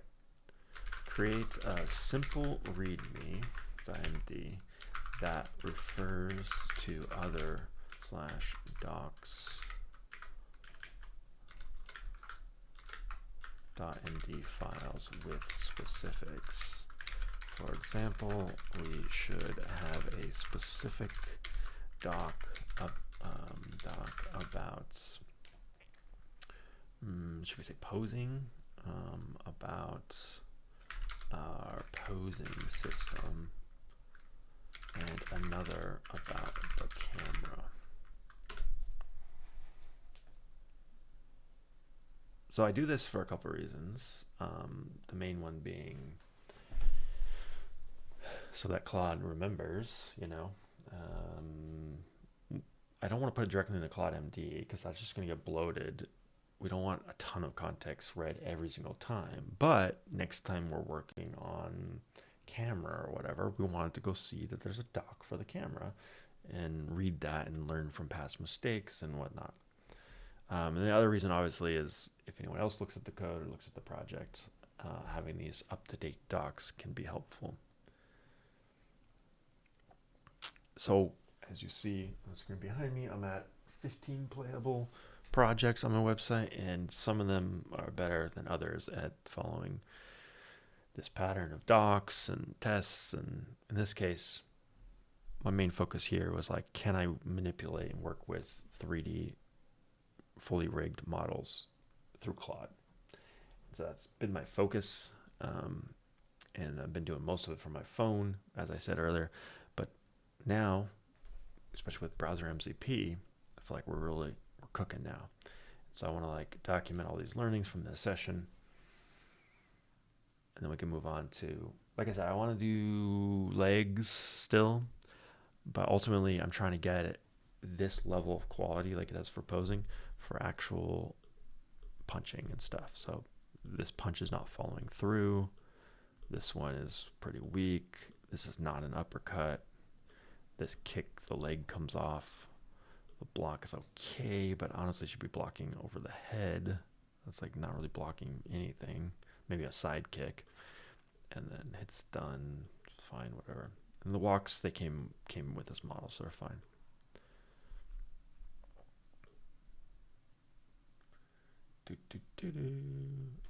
Um, for anyone who hasn't seen, the actual game is pretty basic right now. It's just, you can just spam it. Like, I added this 3-punch combo. That's why it's grayed out, because if you land 3 punches, it's supposed to like do a super move and then like, okay, maybe it is better. It used to be you could just spam it, but now it's like, well, the very first one was like the CPU would destroy you. Yeah, so as long as you throw in some kicks, it's like, it's just spam. Just punch, punch, punch, kick, kick, kick, punch, punch, punch, kick, kick, kick, kick, kick. Oh, wait, maybe there's a little more. Maybe there's a little more to it. Maybe there's a little more to it now. And then if you go back, it's supposed to, oh, he beat me. Okay, so maybe it's like got some challenge to it. But if there's supposed to be a way to move back. Okay, the controls are backwards because I turned the camera. That's funny. Yeah, but if you go back right when he does, you see it, you kind of can't tell, but he blocks. Oh, you made me juke, or made me jump. Okay, okay. Maybe there's a bit more strategy to it. I've never been a fighter game guy. Anyways, I want to make this a brawler, not a Mortal Kombat, not a Street Fighter. I want to make it a brawler with like impact, like punches, and then eventually I want to like. I mean, maybe this one would be more Street Fighter-esque, like with the blocking and stuff. But once I get good at landing like physical punches, I want to take this maybe different models. I like robots, but maybe different robot models. Take it to a street and make it like a street brawler, or like Ninja Turtle style, where it's just like make it 3D but like 2D view, where you're working your way through levels, killing a bunch of enemies. Oh, that's cool. It's like the windmill. Well. Here's what was created. README rewritten with game modes, controls table, post system. Add the compass to the actual game as well. What else? Oh yeah, we're gonna do some architecture stuff.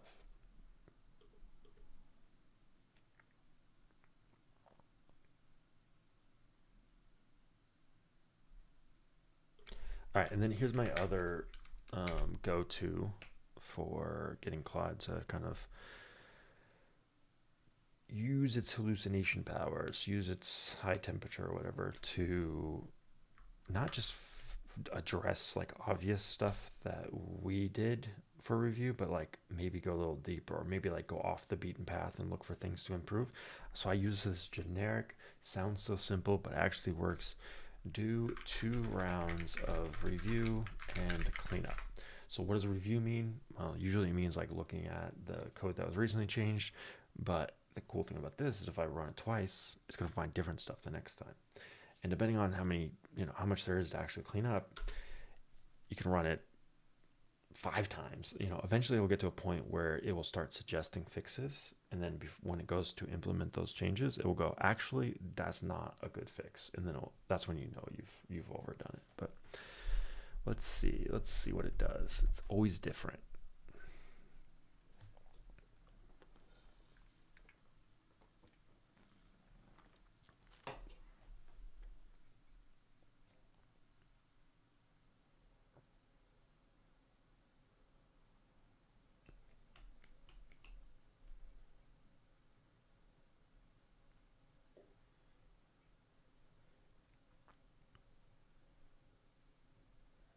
Okay, so it updated a comment that was out of date. Yeah, so comments are so back, you know, in Agile XP practices, whatever, people were like, comments lie. Test, keep your test up to date, use the test for the real documentation, whatever. But comments are great for agentic coding because it tells you what you need to know inline right when you're reading the code. It helps the models a lot, but they still get out of date. And so you have to do like this, like a round of cleanup to make sure your comments are still accurate. So it's finding a ton of little things in the comments that are not correct.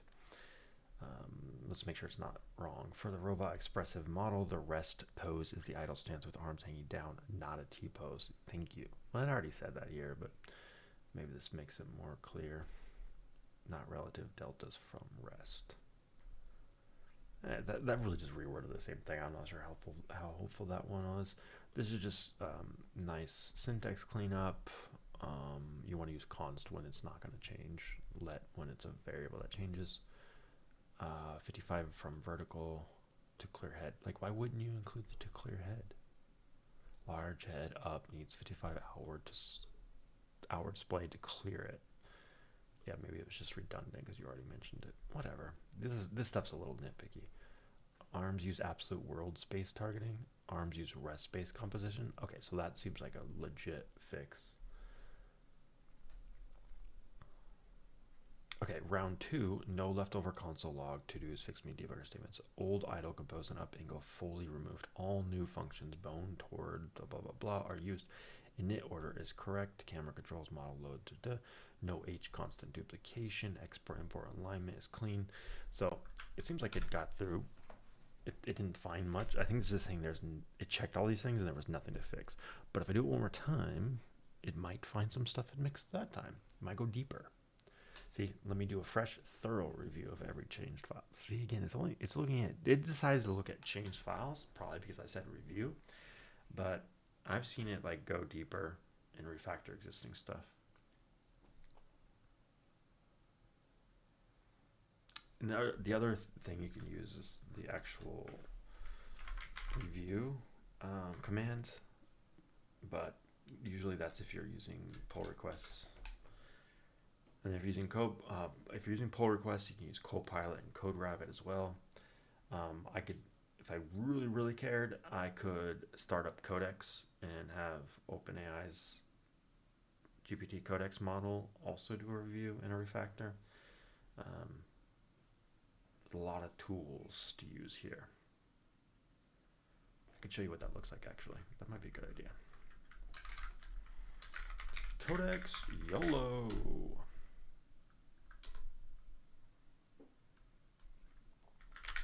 Two rounds of review and cleanup.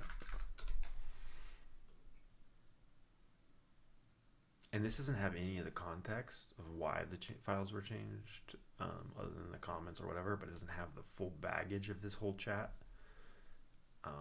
That's another thing is I could compact this. We're at a million context window and it's only at 20%. So I could start a new fresh one and have Claude take a crack at it. I could commit first and then do a refactor. You're going to get different results every time. The tree is already dirty. Round 1 fixes. Camera system MD updated compass visibility description now reflects both play and demo modes with above panel parameter documented. README removed compass mention from demo description. It's a general feature. Yep, good catch. Remove extra blank lines. Sure. Round 2, it just, again, it's looking for the same things it looked for last time, round 2. All right, let's commit this.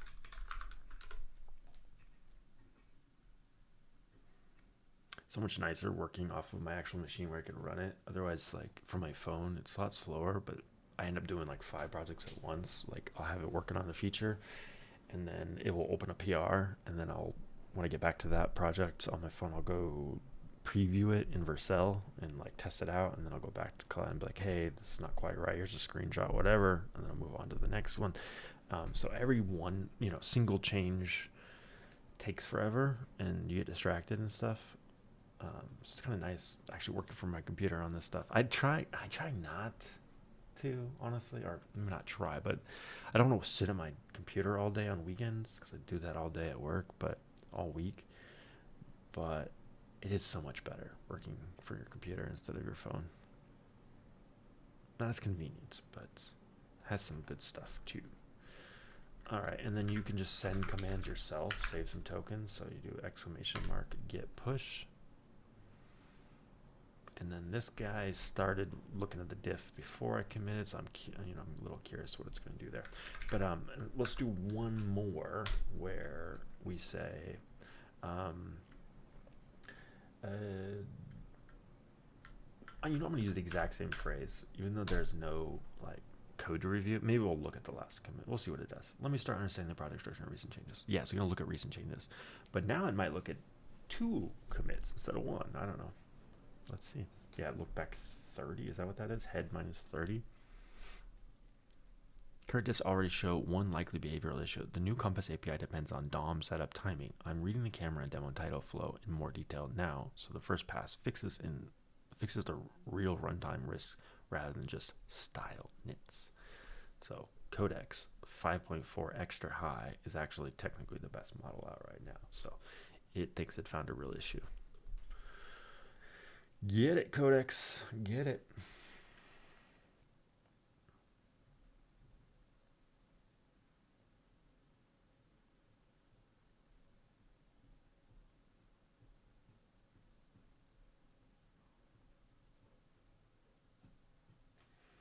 All right. And then I didn't ever get back to fixing the palms.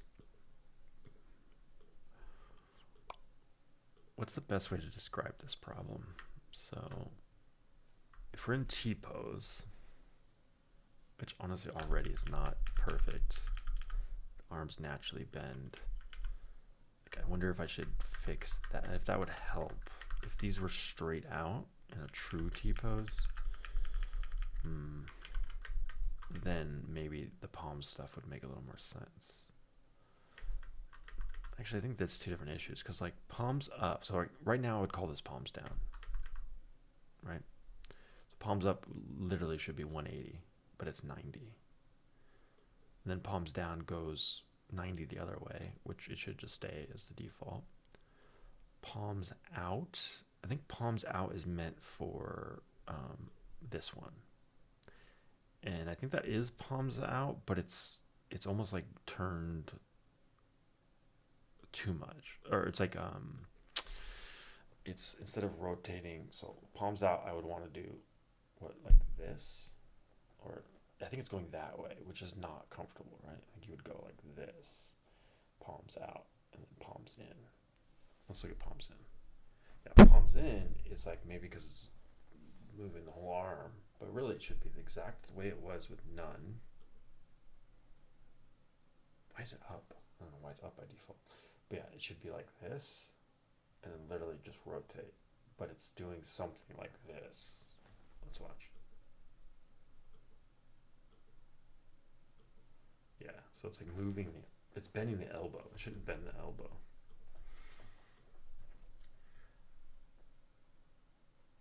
This is bending the shoulder. Not bending, but like, or maybe it is bending the elbow as well. Is that what it is? The shoulders go, yeah, it goes straight out, and then it bends the elbow. Okay, yeah, so it's like something wrong with elbow bend. Maybe if we fix the default T-pose, everything else will improve as well.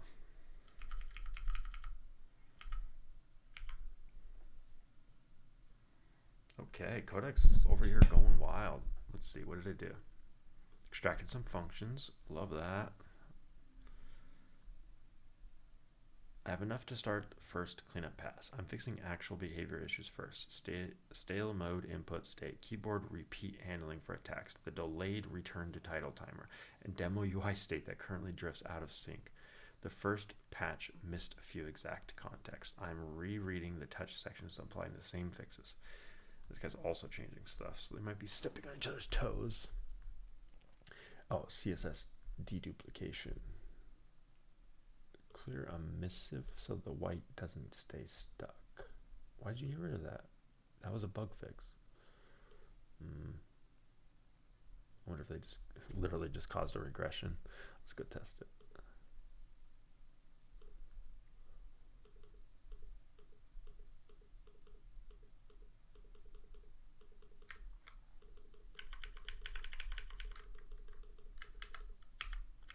Okay.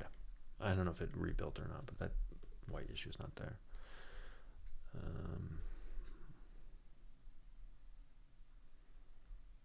Removed, exported, never imported. Moved, no op, legacy stubs. Let's find a bunch more stuff. Simplified, redundant, emissive, clear, and updated file. The else branch reset emissive as 0, which was already assigned on the line above. Okay, maybe above this there was a line clearing it, I don't know. Reviewed and left as is. Title return to timeout. All actively used and reset. Okay. Commit your changes. Let's see how smart it is about committing only its changes. Probably not very smart. Have you guys ever seen this where if you have two Claudes or two things changing files, Claude will always say the same dumb thing. He'll always say like, oh, it looks like your linter changed this file. It's like, no, it wasn't my linter, dude. Why do you think it's my linter? Why did you assume my linter is changing files? If you haven't seen it, then whatever. But I see that all the time. It's funny. Fixed a real input bug. Okay. Rebuilds and run locally, please.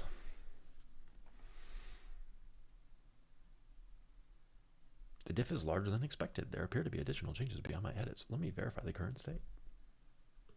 It's going to say, your linter changed a bunch of stuff, so I reverted it. Don't do that, dude. Oh, shit. It's changing stuff.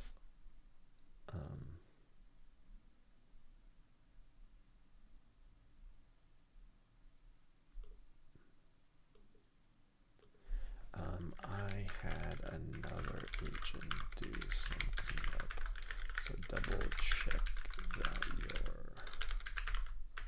is still up.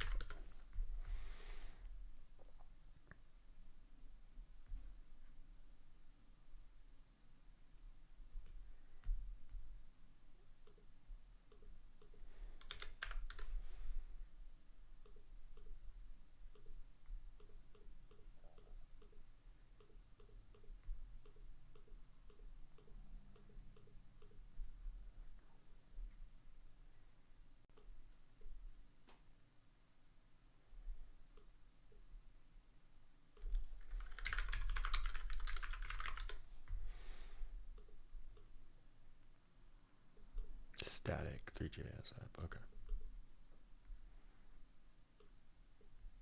All right. Looks good. All right, we're gonna commit that. I'm gonna take a quick. Oh, it did break this. You son of a bitch. Or no, is it because I hit stun? Walk forward. Hit stun. Maybe it was like that before too. As long as it clears here, we're good. So it's cleared on hit, but does it clear on death?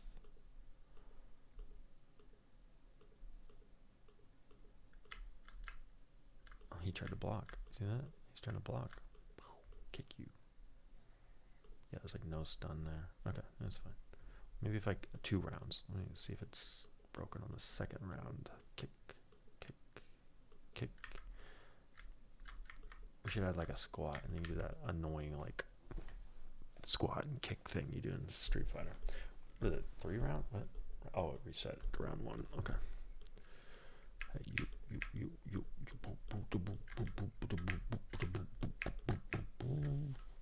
Player wins round. We can add some sound effects later. Yeah, this one could be cool. But yeah, it's more of a test bed for working with 3D models and fighter mechanics. All right, just keeps replaying. All right, I think we're good.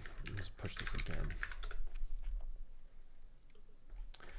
Now let's fix one small thing. The T pose is bending the elbows slightly. Fix that.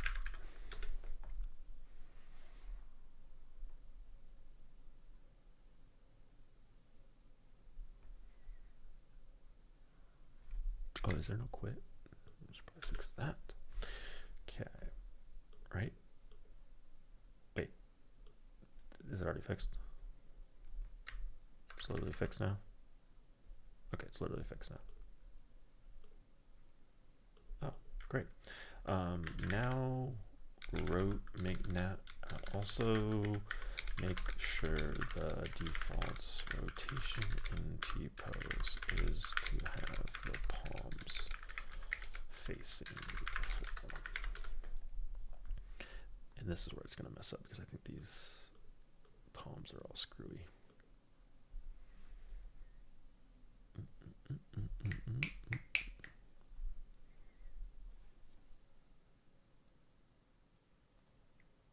If you guys want to check this out for yourself, I just pushed it, so it should go live automatically. You can find it through Android.dev and then click this button. They're all hosted on Vercel, so I don't know the name. Yeah, it's block dash punch. Can I send this message? Boom. Oh, I have to sign in. Never mind. Sorry, I can't send it. yeah, play it. Let me know what you think. T-pose, out, out, down. Okay, okay. So we just weren't saying what the rotation should be, so it was like whatever it already was, maybe.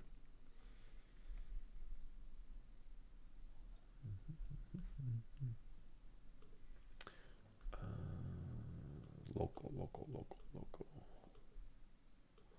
This one.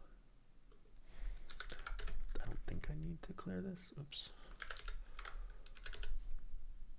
Oops, not that one. Demo. T-pose. Okay, that's not down.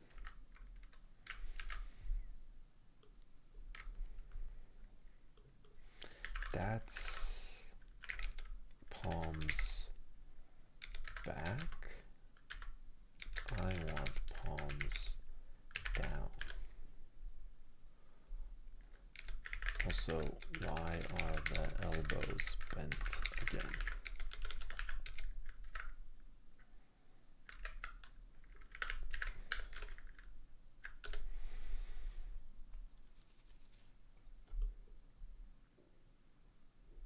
Down palm rotation isn't rotating the forearm the wrong way. Oh, is rotating. Elbows are bent because the arm pose function implies palm rotation via rest delta, which starts from the rest pose, bent elbows overriding the straight forearm. Let me trace the code. Yeah, so if we can get these things working together, so like posing and rotation, I think it's like one step removed from getting these animations working the way we want. But we'll see. Maybe it's more complicated than that. I feel like it's not. I feel like it's transitioning from one rotation and position to another. And so as long as I can define the in-betweens, like so for an uppercut, you're going to want to like define it as, you know, start down by your side maybe, and then go like kind of swoop up and under and here. And so then if you can rotate from any, or if you can transition from any other place, so like say you're blocking, then in order to uppercut, you would have to actually go down first and then up, which is that what video games do? Like Street Fighter? Or do they just kind of snap to the down and then up? I don't know. I want to see. I want to see what happens.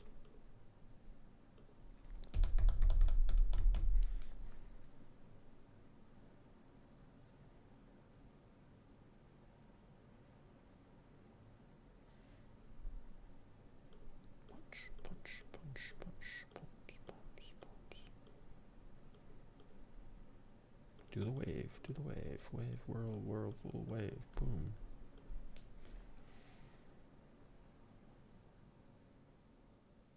This might be a bigger change.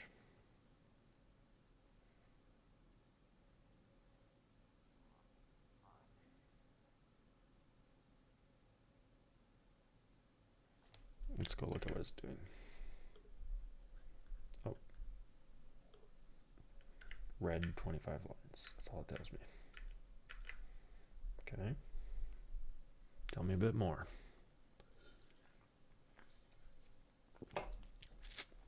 Are you stuck? Are tokens going down? Or going up? Time's going up. Tokens are not changing. It says it's thinking. There it goes. Now it's burning the tokens.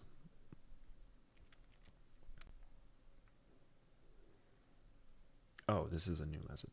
Okay, the problem is clear. When a palm rotation is specified, arm pose calls rest delta. Cons for R forearm. Now it sets it to straight. And then apply palm rotation as twist on top of the computer forearm. Yeah. Okay, so it calculates the delta multiplies the delta. Okay, cool, sure.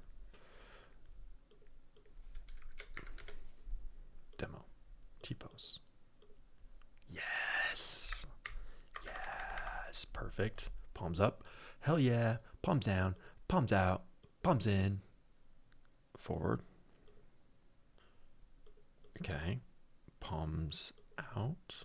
Okay, palms up. Okay, this one's wrong. This one's wrong. Closer though, closer.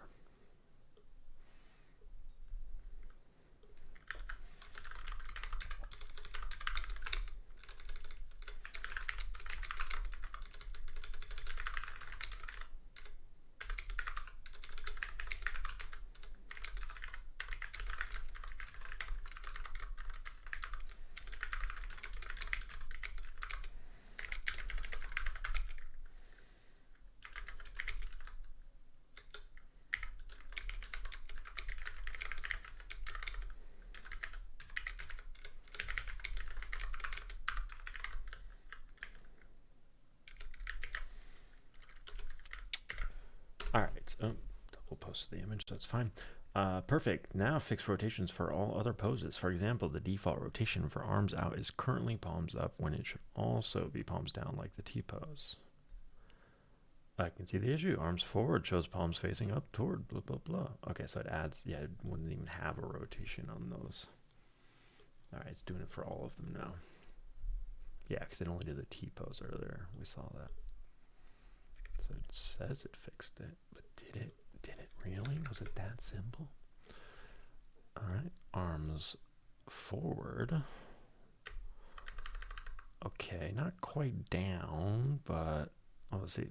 Palms down, palms out, palms in. Not quite, buddy. Let's see. Up. That is up. That is down. That is out. That is in. Okay, so that one's fine. Down. No, those ones are wrong. Okay, yeah, so these ones are wrong.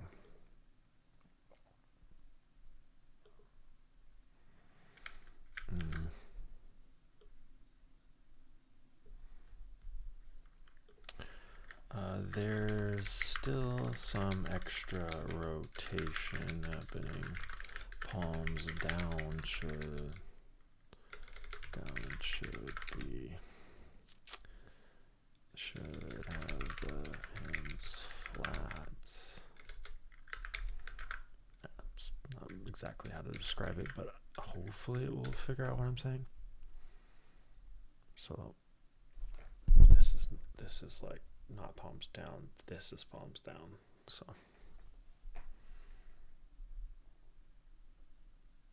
yeah, the hands are rotated, tilted instead of flat. The issue is the down palm rotation values. They're applying a 90-degree twist that doesn't produce truly flat palms for this model. Rotation values in palm rotations need adjustment. But I wonder if that's going to mess up the ones that did look good, right? Because weren't these ones fine? Like that isn't that straight down? Maybe that one's off too. Oh yeah, it is rotated slightly. Okay, so it should fix all of them.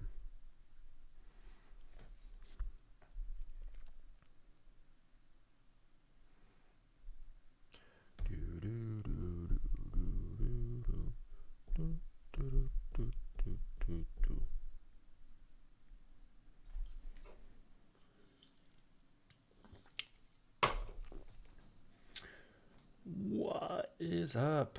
YouTube, Twitch, YouTube, Twitch, chat. Dun, dun, dun, dun, dun, dun.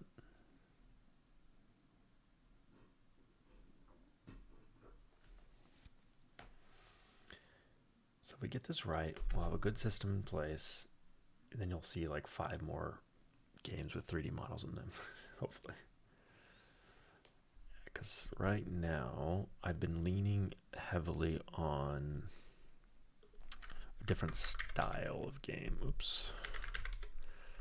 I've been leaning on more voxel and vector. So this one's kind of vector. We talked about this one early at the beginning of the stream if you were here. If not, this is the next game that I'm going to push hard on.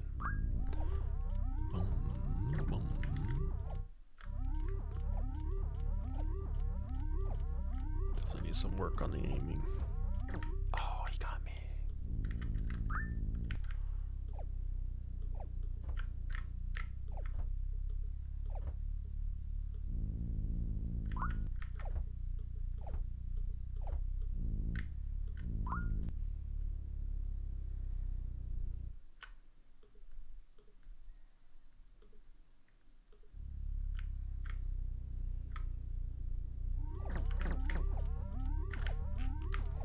I think I could defeat these guys if I really tried, or got lucky. Need to make it impossible to beat those guys. Where to get the laser?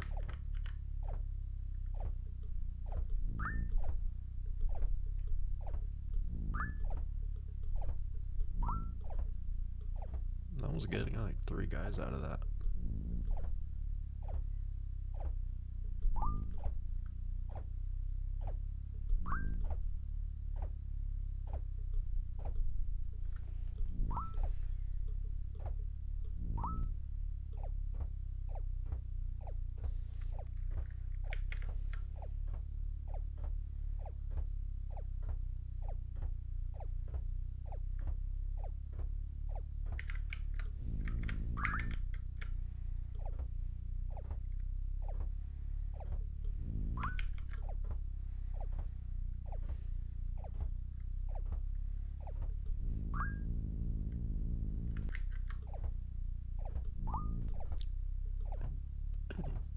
Alright,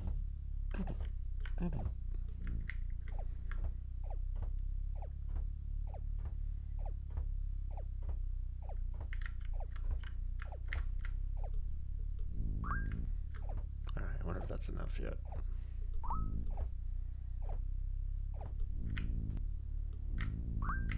Let's find out.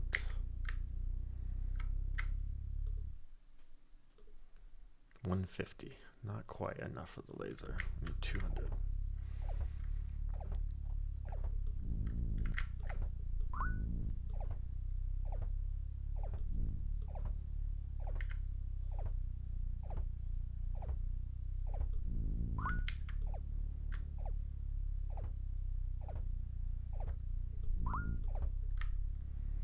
And this is that new mineral, I think. Yep, okay. Need the laser for that one.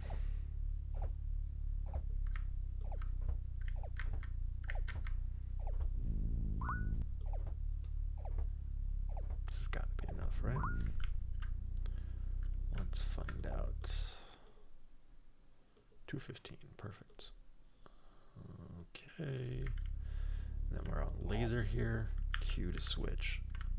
Nice. Okay, so that's working now. Oh, so satisfying. Just freaking destroyed them all. How long does it go? Okay, so that see it overheated, right? Yeah, this is OP. And then I'm probably out of asteroids soon because I don't think I have endless asteroids.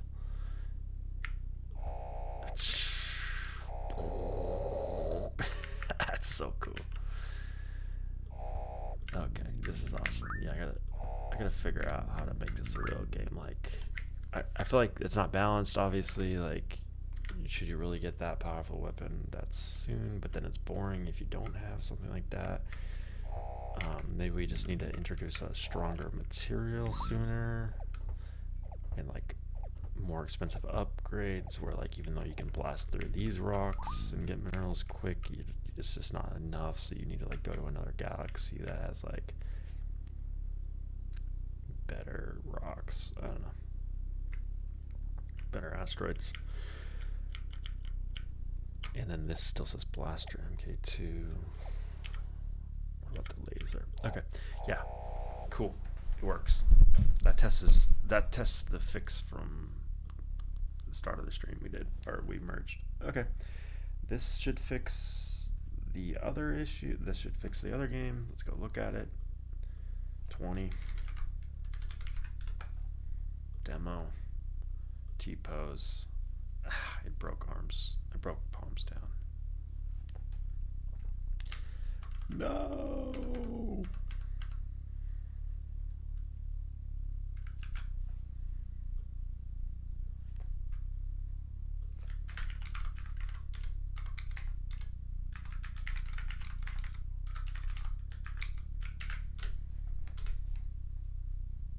Did it fix the other ones at least? No. They're all just off a little.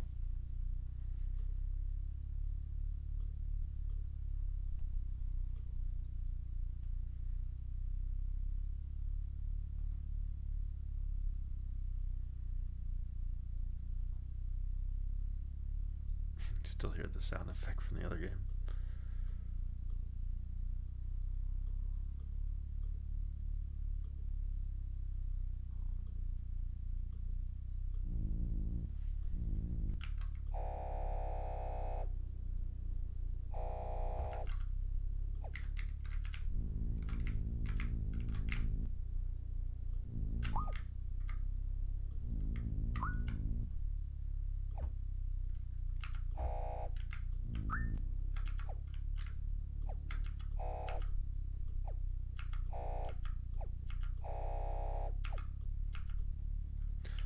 Making sure I can't like switch weapons and immediately recharge or whatever.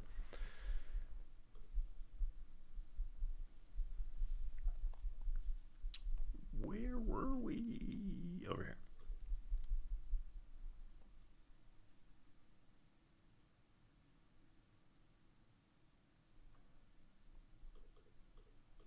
All right. Assuming we get this right, I'm probably gonna call it for now, and then I might start another stream where I play Crimson Desert because I want to. Maybe I'll even play a little Forza first. I got the racing chair. I was using it the other day, literally just driving around, like discovering the new roads and getting the points for that in Forza Horizons. And I don't know why, but it's just so satisfying driving around an actual racing wheel. It's even fun on controller when you're shifting and stuff. I guess I'm just tired of driving by automatic. I want a manual car again. But yeah, if you guys want to see any more game dev, let me know in the comments. Which of my games do you want to see the development of more? Fracking asteroids? Software dev sim? Text Racer was a streaming game. You have to watch the old stream to see us make that, me and my nephews. Drop Dead Keep is a fundamentally broken game. It's Angry Birds style physics, but it's supposed to be Plants vs. Zombies style upgrades, tower defense style maps, but it had this problem where you can break your bridge to make it so that they can't get over it. But then this dude, wave two, this dude will lay down to become the bridge,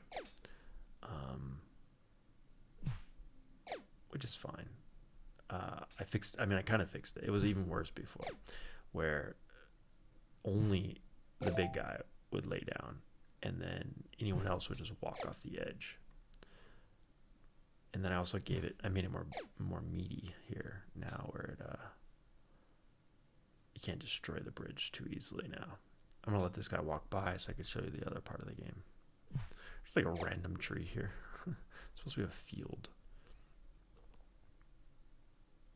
Is this guy invincible? What the heck, man?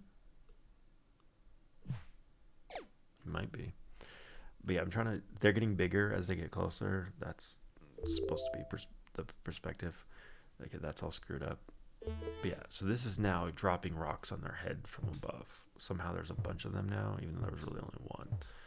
It's like, you can kind of see the idea of what I was going for. Oh, this is oil, because then you throw fire down on it. Okay, so like throw the oil, then throw the fire. All right, you kind of see like the beginnings of a game, or like the mechanics, but it's not fun. It's ugly as heck. It's janky and broke. I don't know. I think I would have to do a restart on this one. But really, if I'm gonna do a tower defense kind of game, maybe I'll just do that and not try to mix it with Angry Birds. Angry Birds. This was a cliche, hoop, throw the hoop, basketball in the hoop game. Supposed to be 3D, physical, completely messes up the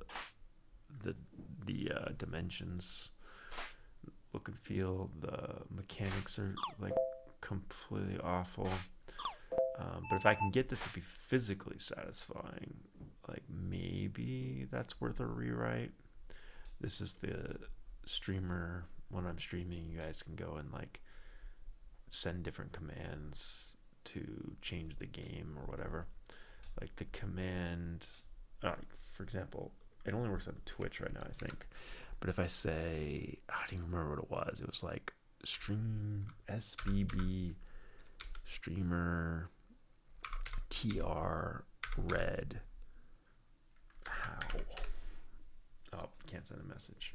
I'm not logged in. Whatever. This is the one we're working on now. We showed this one at the beginning of the stream. Epoch we played for like way too long today. Mikasa Sukasa we played. Game Tape is an app for reviewing agent teams' conversations when you're using Claude Code with agent teams. Determined is a LLM generated Mad Lib style game. Oh, it looks like it's broken. Oh, there it goes. Okay. Where you generate the characters in every level. It takes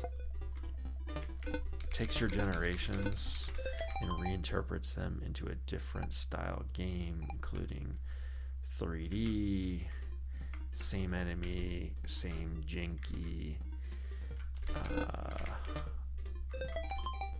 representation, but in a different visual. You could see this was the start of my Asteroids game kind of inspired one, and then the last one, voxel style. It's the first time I ever used voxels. You can kind of milk the cow or whatever the heck that creature is that we generated based on the LLM. Yeah, that was a vibe. This was Godot. I want to redo this game, but I'm also capturing the same kind of niche, same kind of fun in the Asteroids game, mining, so maybe I won't redo this one. Another Godot one was supposed to be knockoff of Ball Pit. It's kind of fun. It's got, so loud right now, sorry. It's got a ton of game mechanics to it, and enemies and levels and upgrades and characters, and probably 1 billion tokens spent on this one. But it's jank, it's ugly, and it's not quite fun. It's close, but it's busted. You can see how like the visuals like look the same across different games. Like this is the same visuals as Epoch, that little plus. This was my first Doom coded game for my phone, back when the model still sucked. It's actual multiplayer. It's a real board game. I've never completed one because no one ever joins, but you can technically play a board game called Block Us. It's a real board game. And then I can't run Unreal from web, so that's why you can't play the Unreal Frog. It was terrible anyways. Slipbox is a note-keeping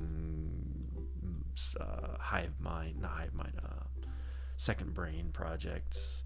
Yeah, a bunch more non-playable games. All right, did that finish? Something is still playing audio. Which one is it? This guy. Okay, muted. Did it fix it? Let's see. I don't know if I need to do that every time. T-pose, still broken. Palms down.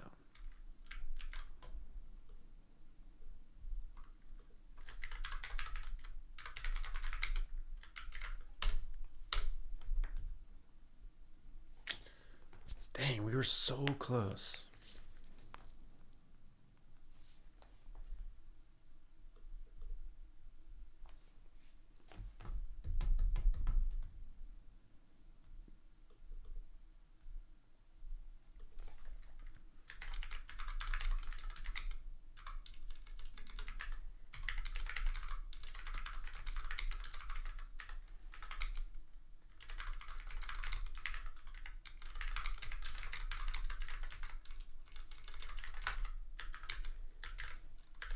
See if Codex can do it. This guy's just going to add debugging, which is not a bad idea at this point.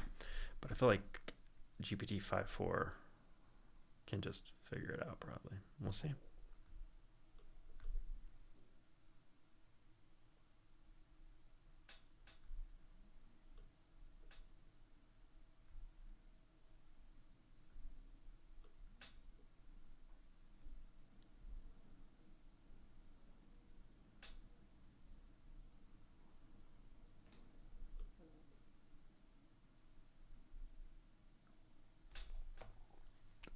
Like the current failure is likely in the math choosing the wrong axis or reference direction for the forearm.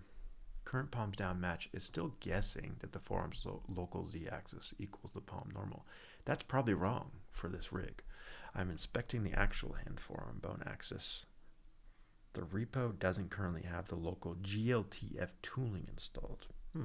So I can't inspect the rig with the existing scripts yet. I'm installing the declared dependencies and then I'll dump the hand forearm axis from the remote or robot model. I wonder if that's what this guy's doing for the debug.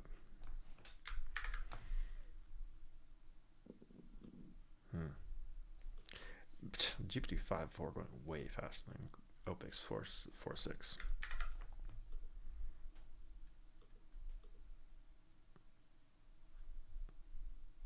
Yeah, I don't know, but there's something about Claude when you're like first fiving a project and you have another, like, the reason why a lot of my games look the same is because I'm like, go make another Vercel deployed project in this new GitHub repo, make a good game design doc, start implementing the tests and all the same stuff every time.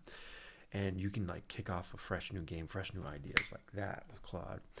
I mean, it's a little slow, but like you just set it and forget it and then it goes and builds it. But when you want to really fine tune and you want it to be smart, I feel like GPT-5.4 is the way to go. We'll see. Maybe Opus 4.7 will come out soon.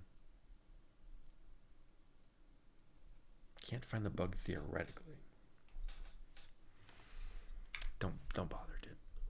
It was gonna add debug logging, but this guy, he saw there's actually a tool called, or maybe he created it, called Dump Bones MJS. So it's gonna spit out some JSON.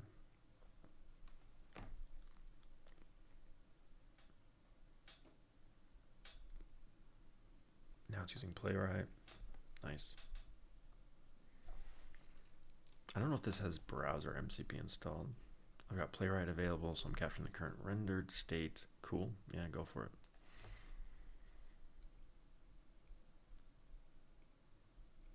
I was just using browser MCP so I could see it as well and interact in the same session, but I mean, Playwright, you can also see it if you tell it you want to watch what it's doing, but I'll just let it use the headless version. It's fine.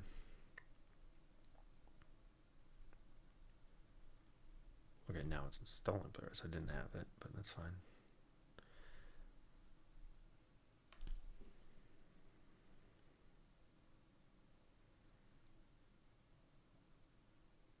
Okay, so I took a screenshot.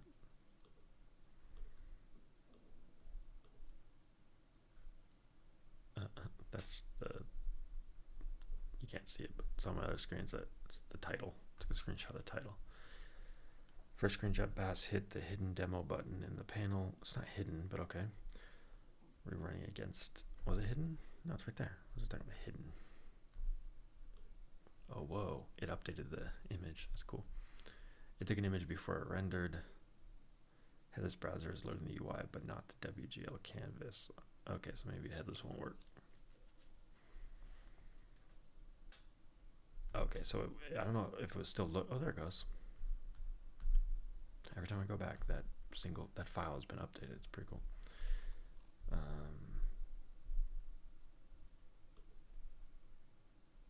I have the cameras running now and defaulted to a side orbit, but that's still enough to compare whether the forearm twist is actually changing. I'm grabbing none up and down variants so I can see whether the current math is rotating the same axis or the wrong one.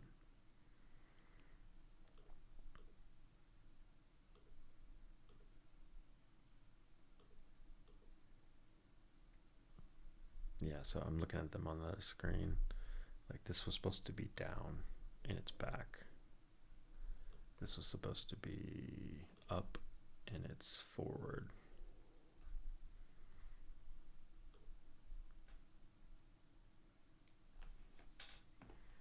And then this is a fix maybe. Let's see, that's supposed to be front, or no, down front? Down front, what does that mean? It's front, but I don't know what down is supposed to mean in this case. Oh, it's back. Whatever. It's still testing. We'll let it figure it out. Take your time, buddy. Take your time.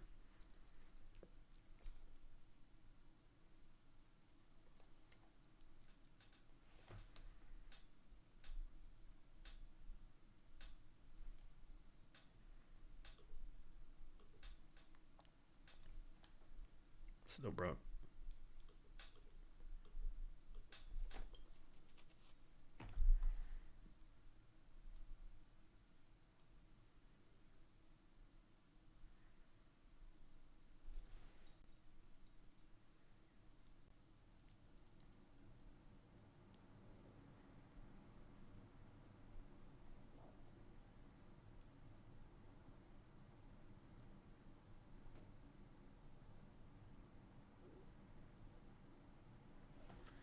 Do, do, do, do, do, do.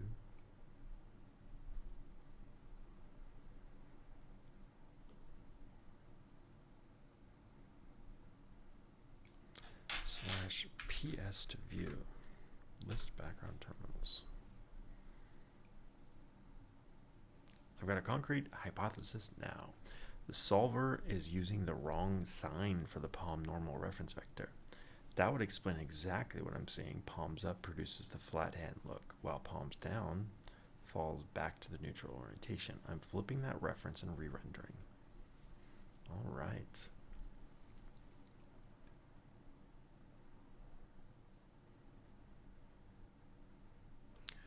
Okay, this should be up. No, it's back. That's forward. This should be down. Actually, this one might be down. I can't tell. Oh, it's supposed to be none. Close all these.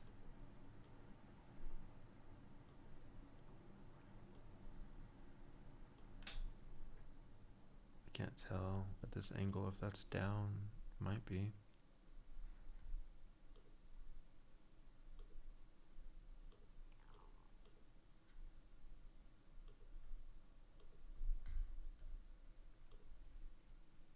Sign flip did what I expected. Palms down now gives the flat hand silhouette, and palms up gives the old finger forward orientation. I'm checking none once so I know whether the default T-pose still lands on the intended down presentation or not.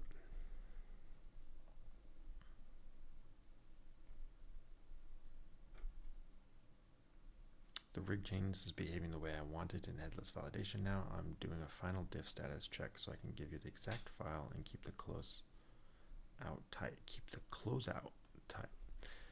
I verified the behavior and I'm cleaning up the screenshot artifacts so the workspace only keeps the actual code change. Direct RM is blocked here, so I'm removing the temporary screenshots through node instead, and then I'll recheck the work tree.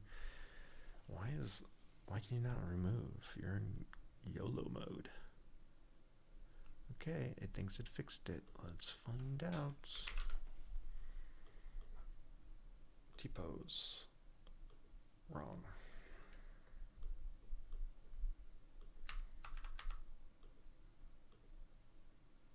In and down are almost the same, actually.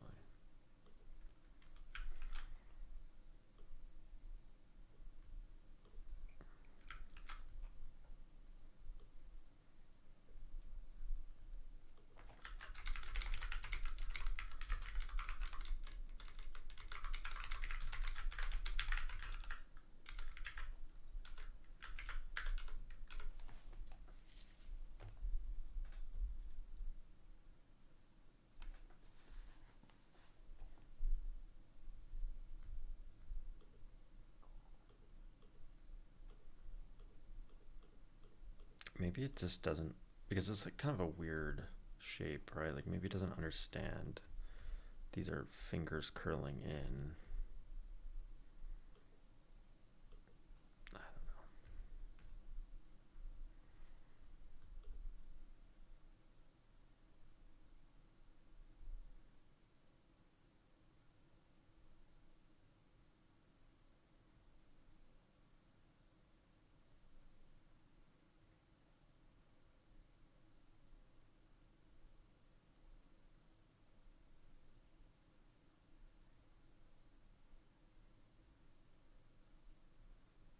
The current default pose fallback masks some comparisons, so I want to clean side by side before I change the solver again.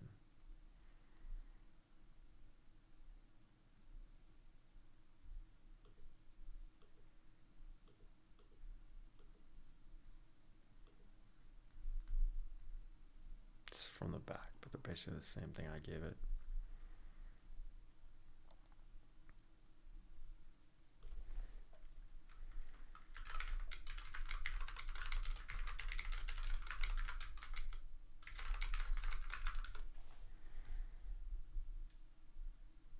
Message to be submitted after next tool call. Press escape to interrupt and send immediately. I'll let you finish.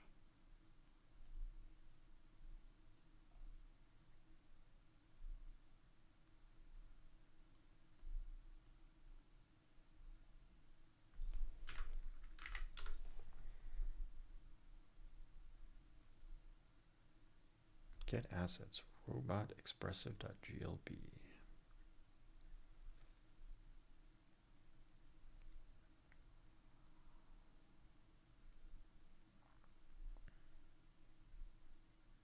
I'm inspecting the actual hand mesh geometry now. If down is still too close to in, the clean fix is to derive the palm normal from the hand mesh's real bind orientation instead of guessing it from the forearm axis.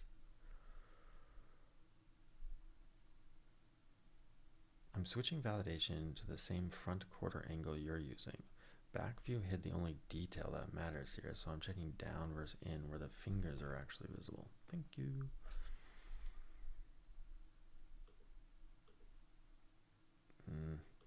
Did it from the side, but that works too.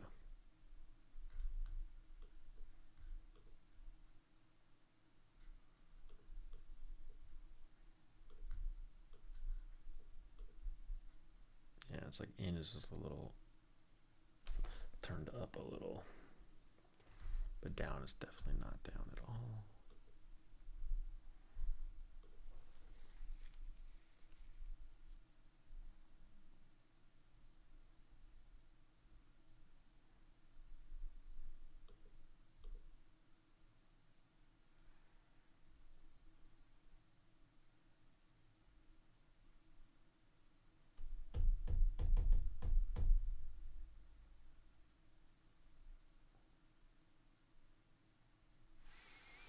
And I was just praising GPT-5.4.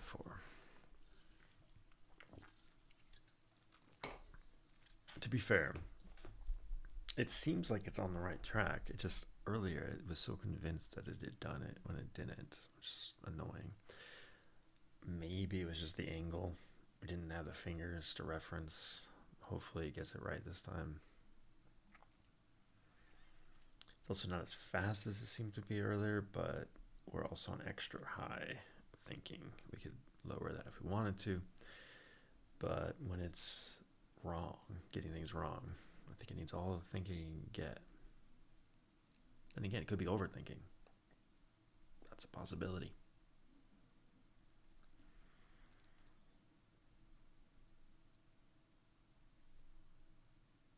And see, it goes into this long, like 4-minute session, or I'm like, what are you doing? I can go PS view, but it doesn't really say anything. That doesn't tell me anything. It's trying to get the glob file. Maybe it's just too large to get the binary and then parse it. Not sure.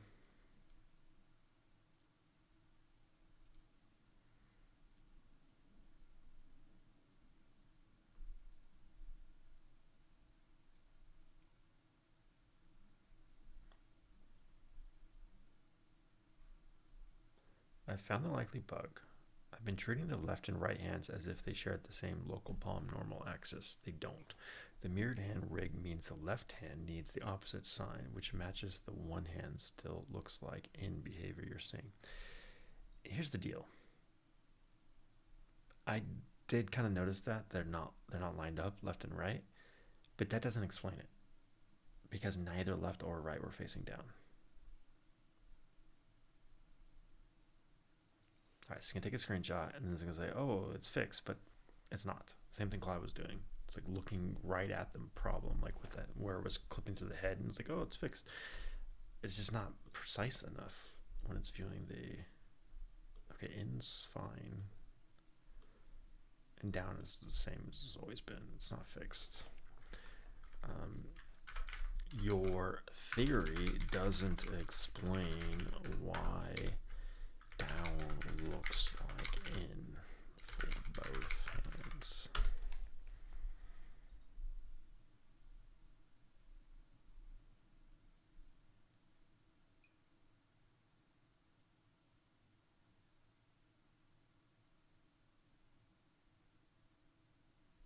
The mirror palm axis fix wasn't enough. Okay, cool. I'm removing the remaining 180-degree ambiguity now by solving down from the hand's finger axis instead of only the palm normal. That gives the twist a single intended.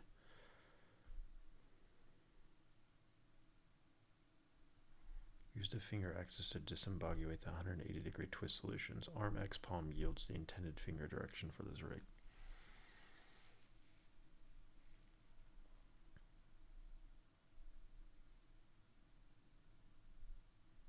Agreed. If both hands collapse toward in, the mirrored axis explanation is only a symptom, not the cause.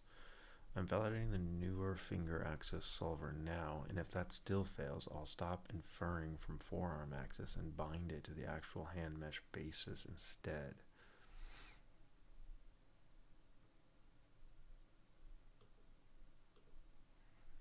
No change.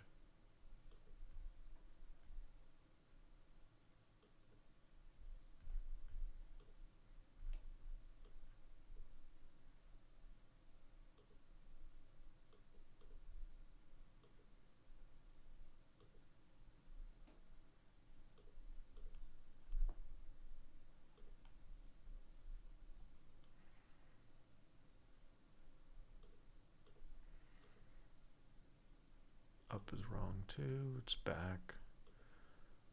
Out is basically back with a slight tilt.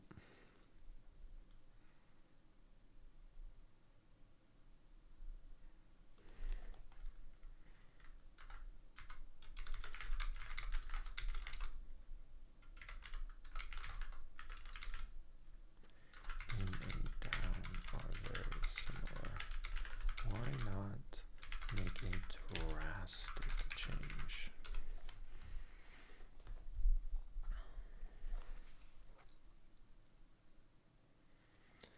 Like, instead of trying to, like,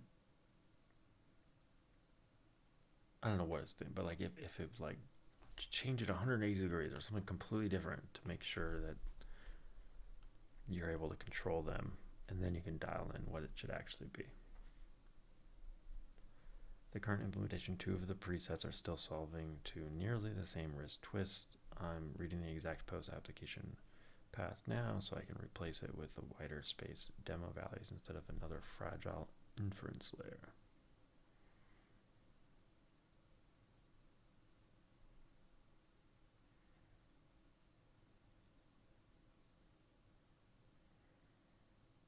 This is saying I abstracted too soon, maybe. But the extractor is working really well for poses, but yeah, not rotation.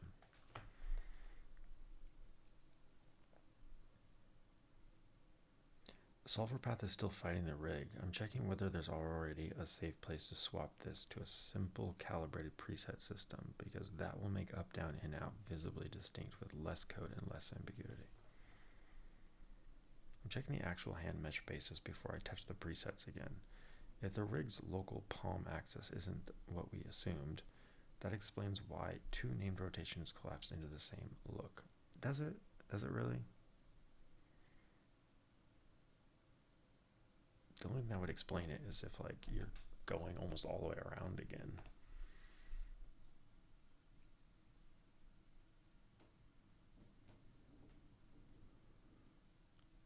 Got another comment from a bot.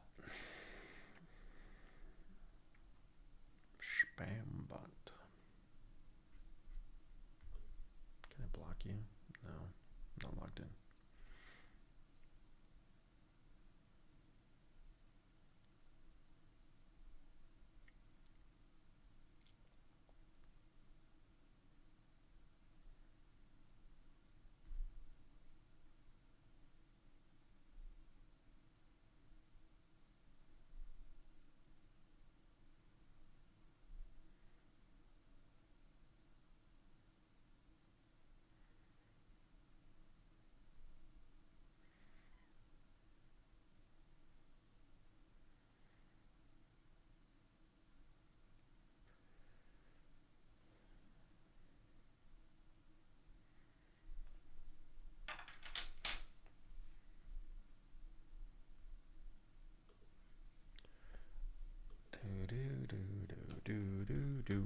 Create a BRB full screen image of a cool robot to signal that my Rendroid's dojo stream will begin again soon.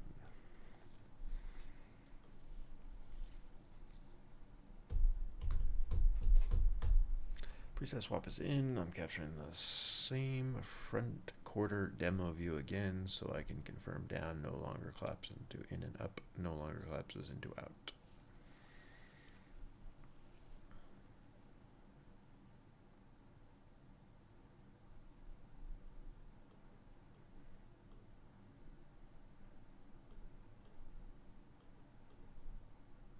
Hey, down, pretty good.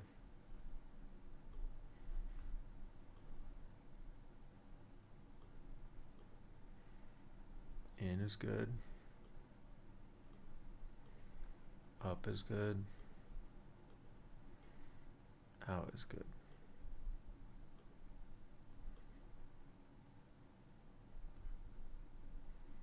Let's try it for ourselves.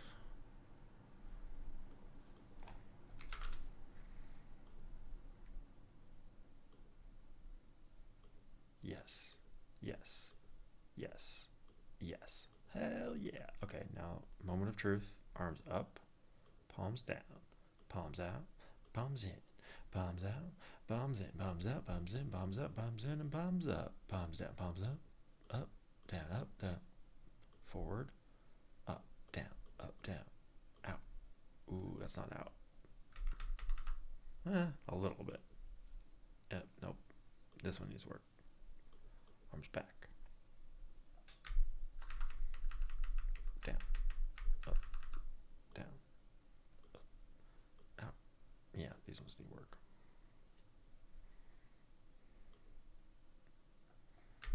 Up.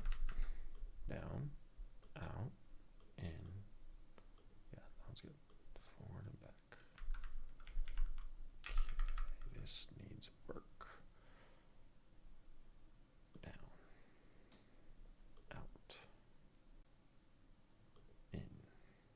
Out and down are similar, right? Yeah, out and down are too similar.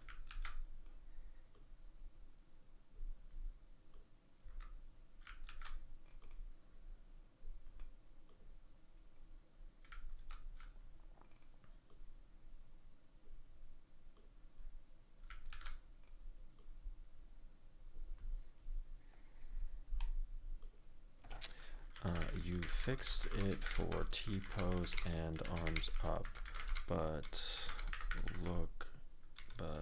we have the same problem now for the other ones. For example,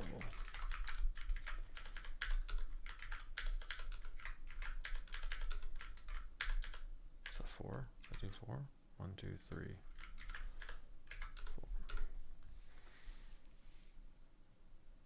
The issue was exactly that the precise up-down solver was collapsing onto the same effective wrist twist as out-in for this rig. That's why down looked like in, up looked like out. I changed source to do the drastic version. All 4 palm modes now come from explicit wrist twist presets. Many issues that a single global wrist twist still collapses in the forward back poses. I'm checking the pose application path again, and then I'll switch those palm presets to direction-aware offsets instead of one-size-fits-all values.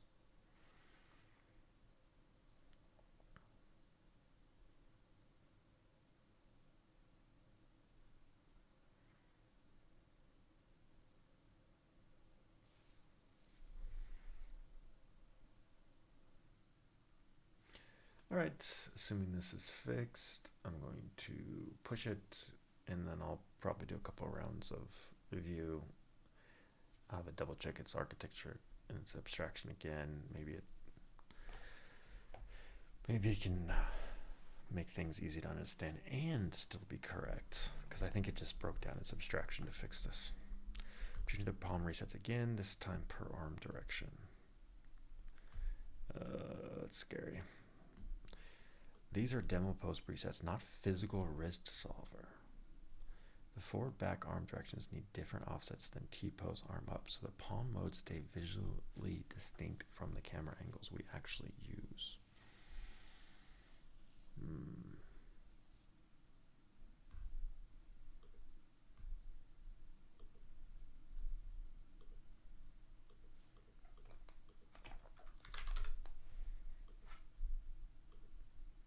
Down, up, out, in. Down, out. Nah. It's different, but it's not right. It's all janky. All kinds of jank. The first pass showed the mixed forward-back poses already separating, but I had a toggle artifact when re-clicking the same pose during capture. I'm rendering each case in a fresh demo session so I can compare the exact pairs cleanly. I tested and it is super jank now for the not for everything except T-pose and arms up.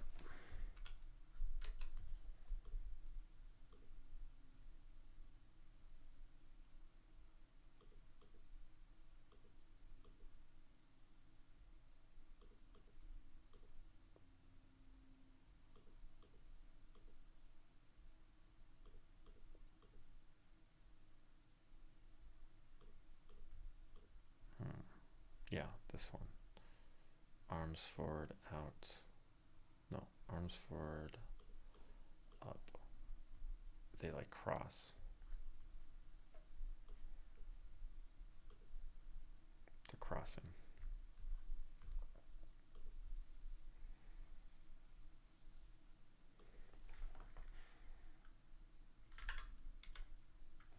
The extra bent offsets are the problem. I'm removing those and going back to twist only for the straight arm poses. Then I'll recalibrate the forward back presets with that y-axis wrist angles only so the arms stay clean instead of folding up. Okay, it found the problem. It knew it was folding the arms. I didn't tell it that. I'm replacing the forward back calibration with pure twist values only. That keeps the arm silhouette stable and makes the change local to hand orientation instead of bending the whole forearm.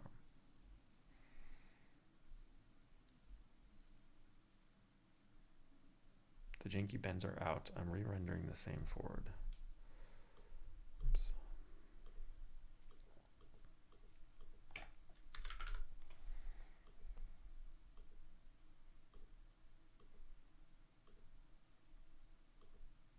Nope.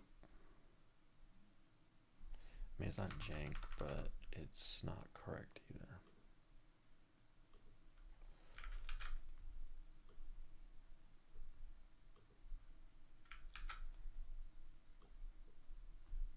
So down looks like in and up looks like out.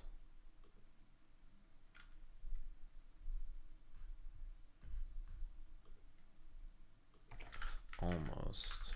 Down looks like in and up looks like out.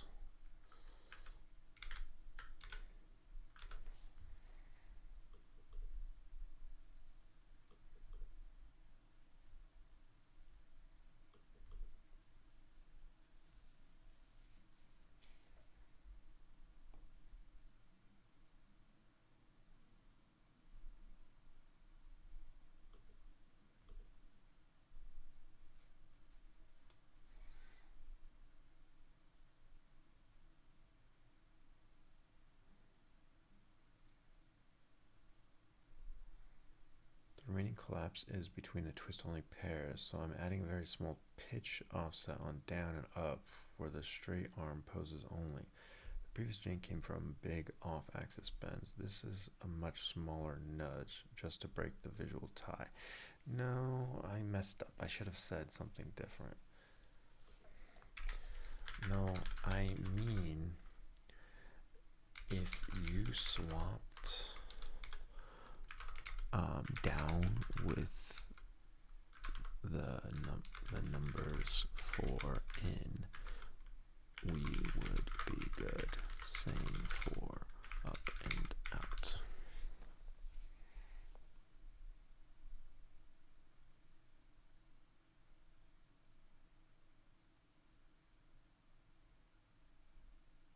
I'm making exactly that swap in the straight arm preset table. Down will take the current in values, in will take the current down.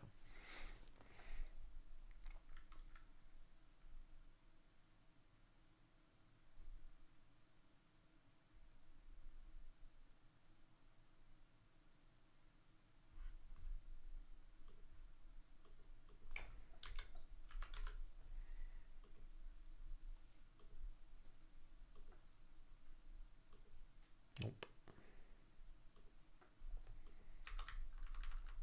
Now in is good, out is good, down is backwards, up is wrong. Okay. Down.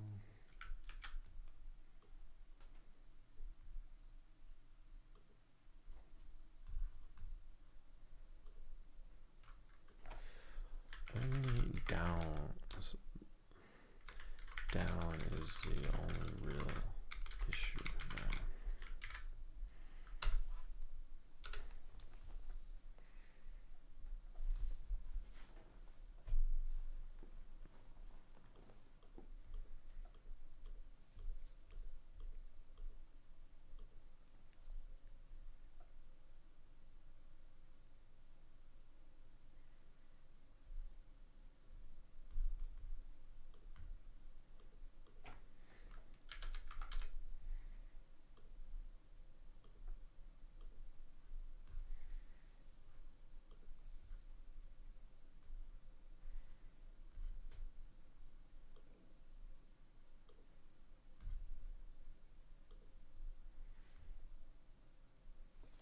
I confirm the straight arm table is using a very small down twist right now. I'm rendering arms forward and the mixed forward back pose to see whether down just needs a stronger angle or whether it's the wrong direction entirely. I made portfolio website. Can you check it out and rate it? Maybe. Are you a real person?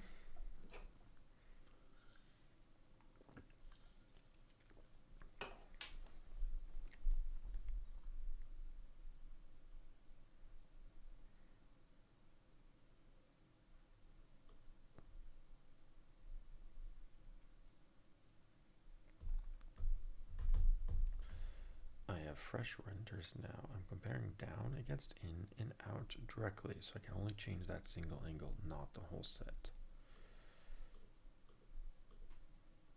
Yeah, so down is showing as up. In is fine. Out is fine. Could angle a little more, but it's good enough. The down is just wrong.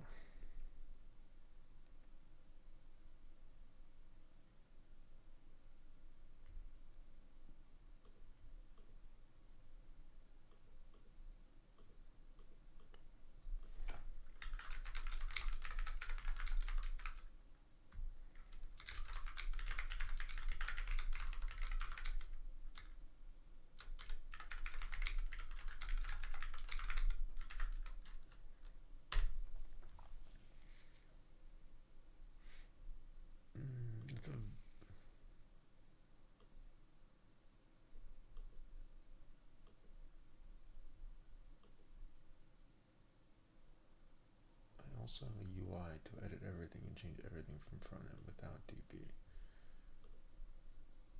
I'm about to get pwned with this website.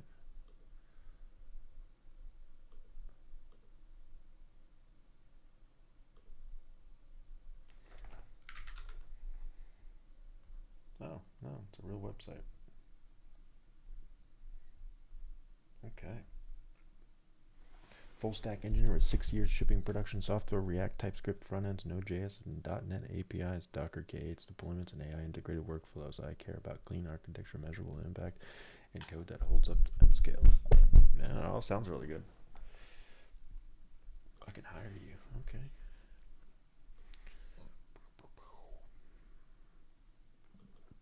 How do you say your name? Sukamanpreet Singh. .NET and SQL expert. Cloud and DevOps engineer.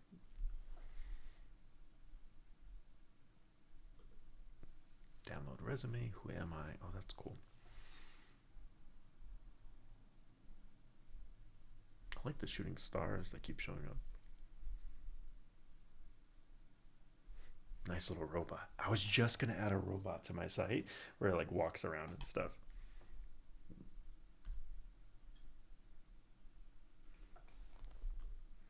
Is this Gemini by chance? Did you use Gemini to create this? Because I heard Gemini likes to do these animations, like light effects.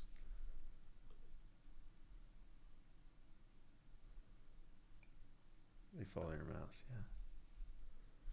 Does the robot look at my mouse? Huh. Oh yeah, he does. Cool. Oh wait, I didn't actually read this. Node.js React. Okay, just where I've worked.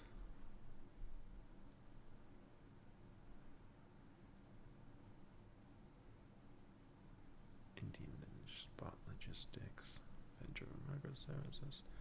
Yeah, man, you got a great resume here.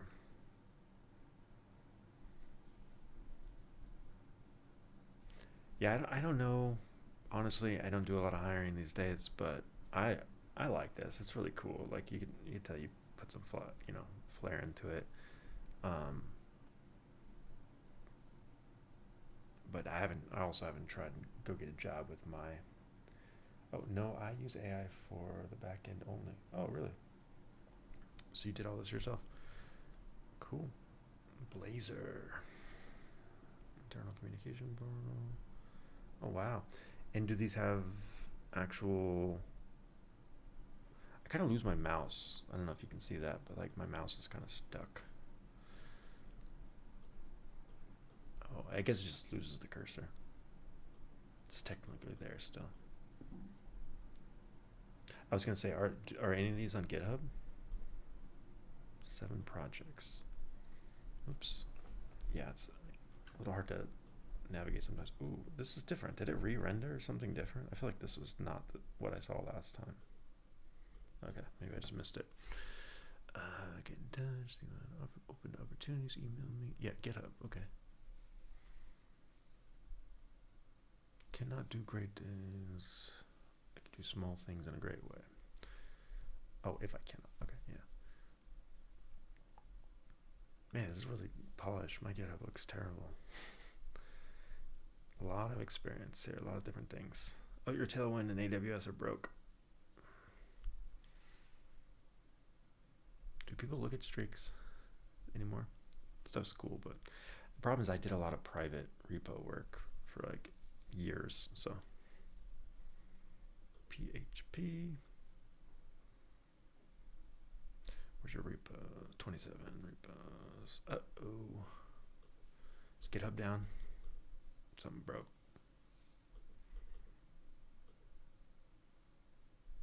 Cool, man. Yeah, I think it's a little flashy. I like flashy. Probably depends on what job you're trying to get, but honestly, I'm the worst person to ask for this stuff because I'm sure most job recruiters and stuff are. I have no idea what they're looking for. They just probably have way too many candidates. Same Git repos are mostly private. Yeah, exactly. But your resume looks great, man. Your experience looks great. Like, I would definitely interview if I had a job. Are you interested in any game development? It feels like every dev I know is also doing game dev on the side.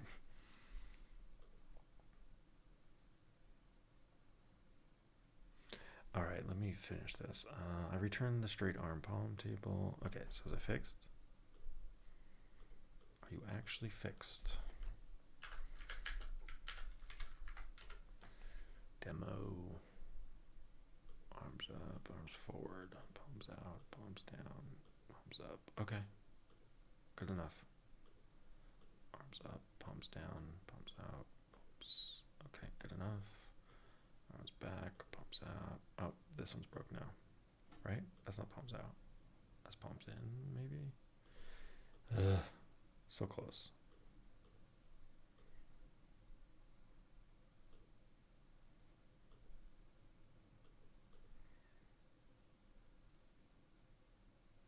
This one's a little weird, right? Because like, what would palms in be if one arm, like this looks right, palms in, and then this guy technically palms in towards his back, right? So I think that's correct.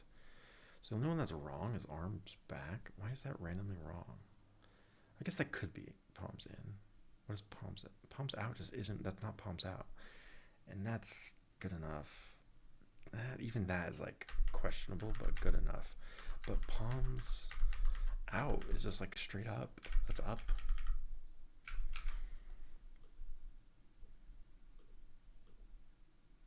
That one's fine. It's literally just up and out are reversed. Arms back, up and out need to be swapped.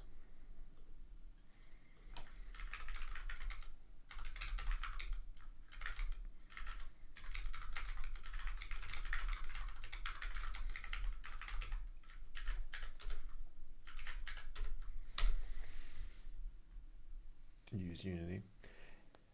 Yeah, I haven't touched Unity in a while. They kind of had that controversy with what was it? They were charging per install or something crazy. They backed away from it, but like that's when I first started trying Godot. It's an open source game engine. So if I were like work on a game engine, I think I would go all in on that. I tried to make some plugins for AI and stuff, but it's just like Claude and Codex. They just work so much better with web games. They've been trained a lot more on web stuff, I think. So even with like plugins that allow you to control the Unity nodes or whatever, Godot, in my case, Unreal. I tried it Unreal as well. It's so much extra work to get the most simple stuff rendering and working. Then again, here I am, tweaking palm rotations for 4 hours or whatever. So I don't know. Maybe something like this would be much easier in a game engine. Not sure. All I know is I tried to do Frogger in Unreal using Claude. You can watch the old stream for that. I did a lot of it off stream too. This is hours and tons of tokens to make a very jank Frogger. And then I go and I just do one command in Claude to build it for web, and it just works the first time. And that's probably because it probably literally was trained on a Frogger for web. Like someone probably already made that.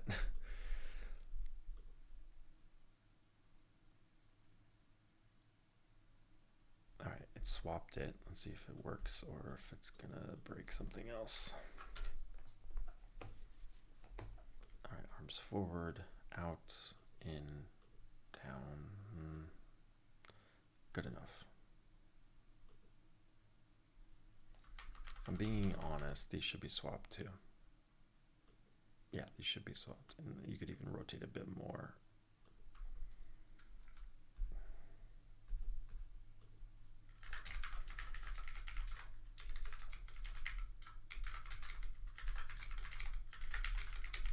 It was in, right? In and down. Let's see. In, down. Yeah. Cool. Good enough.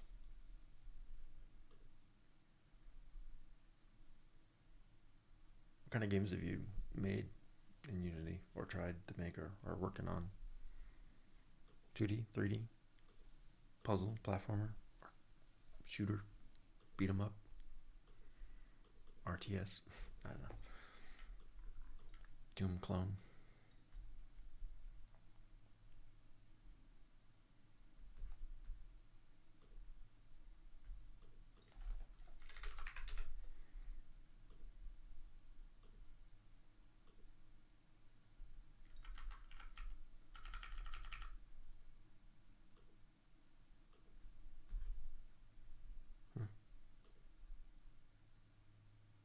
Didn't work.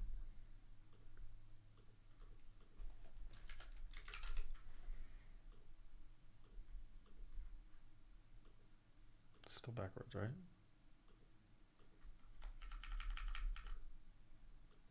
Yeah, it's still backwards. Okay, whatever. I will give it a screenshot this time.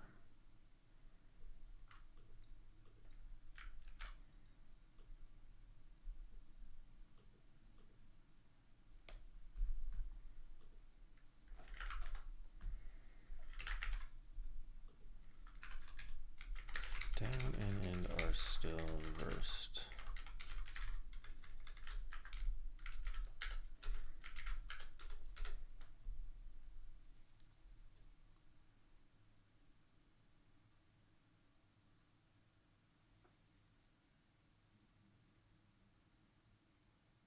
Just when I think it figured it out, everything is starting to make sense, and then like gets hung up on something very simple again.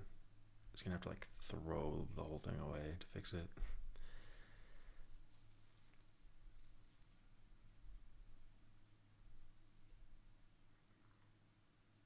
If down and in are still inverted, the safest fix is to correct the pose-specific remap only.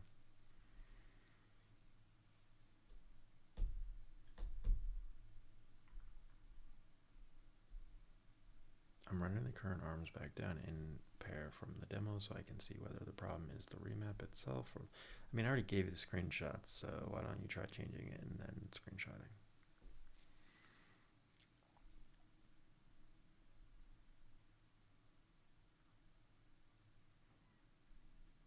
That's cool. Warp puts a little OpenAI logo and a Claude logo. Didn't notice that.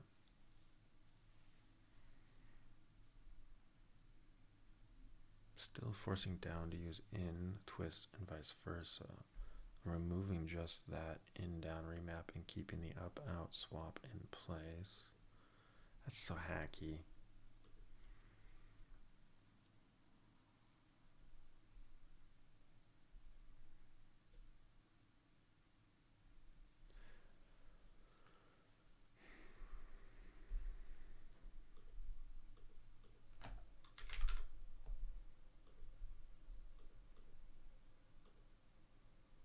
Oh, okay. So was it swapped for in, out, up, down? That one's fine. In, down. These are reversed now.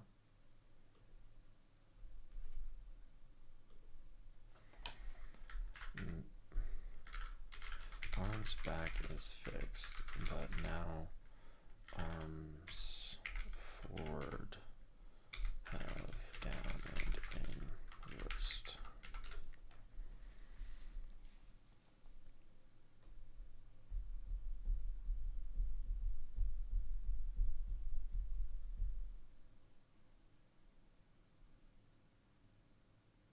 Like there's clearly some rhyme and reason to why these things keep going back and forth.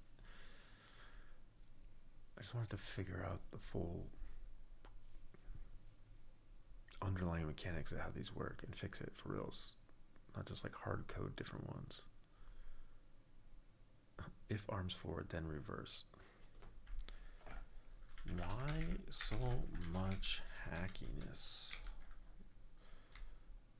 Okay, I'm gonna verify that's fixed, and then I'll probably call it good. Demo for now.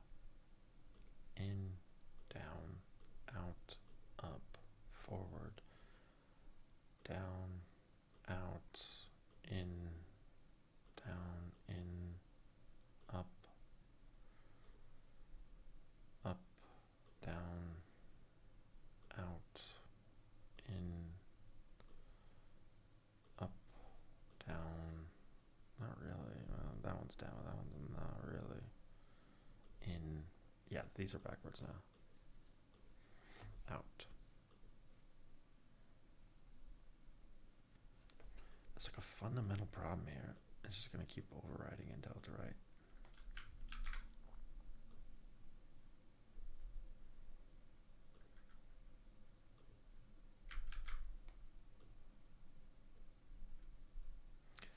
LFRB. That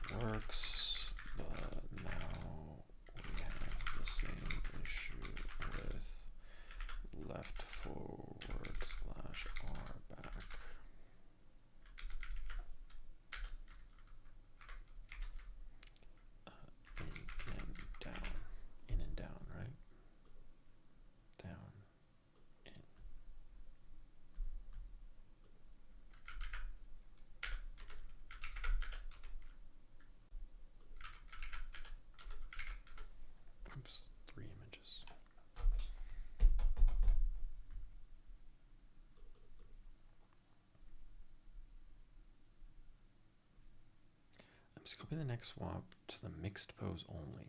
I'll update the pose specific remap for L forward, R back, so down and in trade places there without touching arms forward and arms back again. So once I basically have a hacky if else for every variation, maybe it will finally see the pattern and be able to fix it for reals.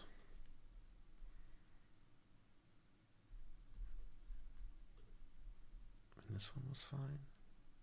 In, down. Maybe it's just the angle I'm looking at. Maybe this one's wrong. Yeah, so it's reversed here as well. It really just depends on what arm.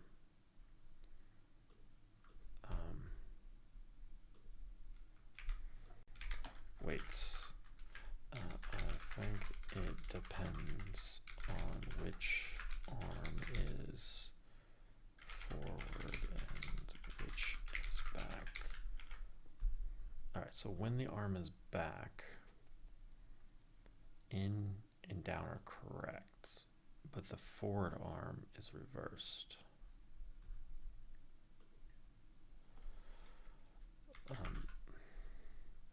Down and in are correct for the backwards arm, but reversed for the forward arm.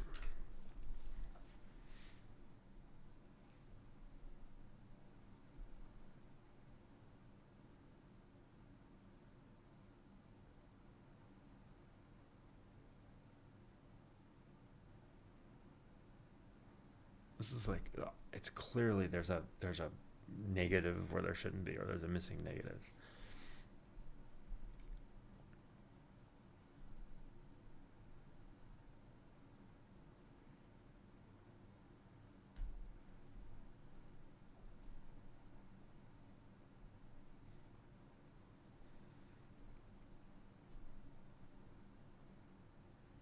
So now I've figured out a more general rule, but it's still doing it the hacky if else.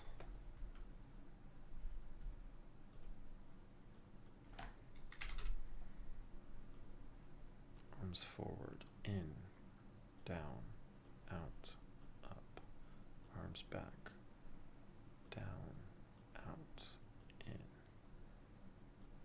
Left forward, in, down, out, up.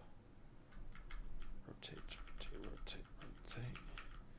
In, out, down, up, down, in, down, out, up. Oop, those are wrong. Okay, so backwards, look at the backwards here. Backwards, up and out are reversed. Backwards arm has up and out reversed still.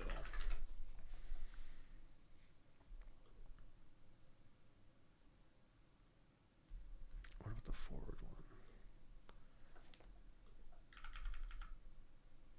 Forward, out, in, down, up, out. Okay, that one's fine. The remaining inversion should be tied to the back arm direction, not the whole arm back. I'm moving the up-out swap onto the arm whose direction is back, the same way down-in is already tied to forward. Cool.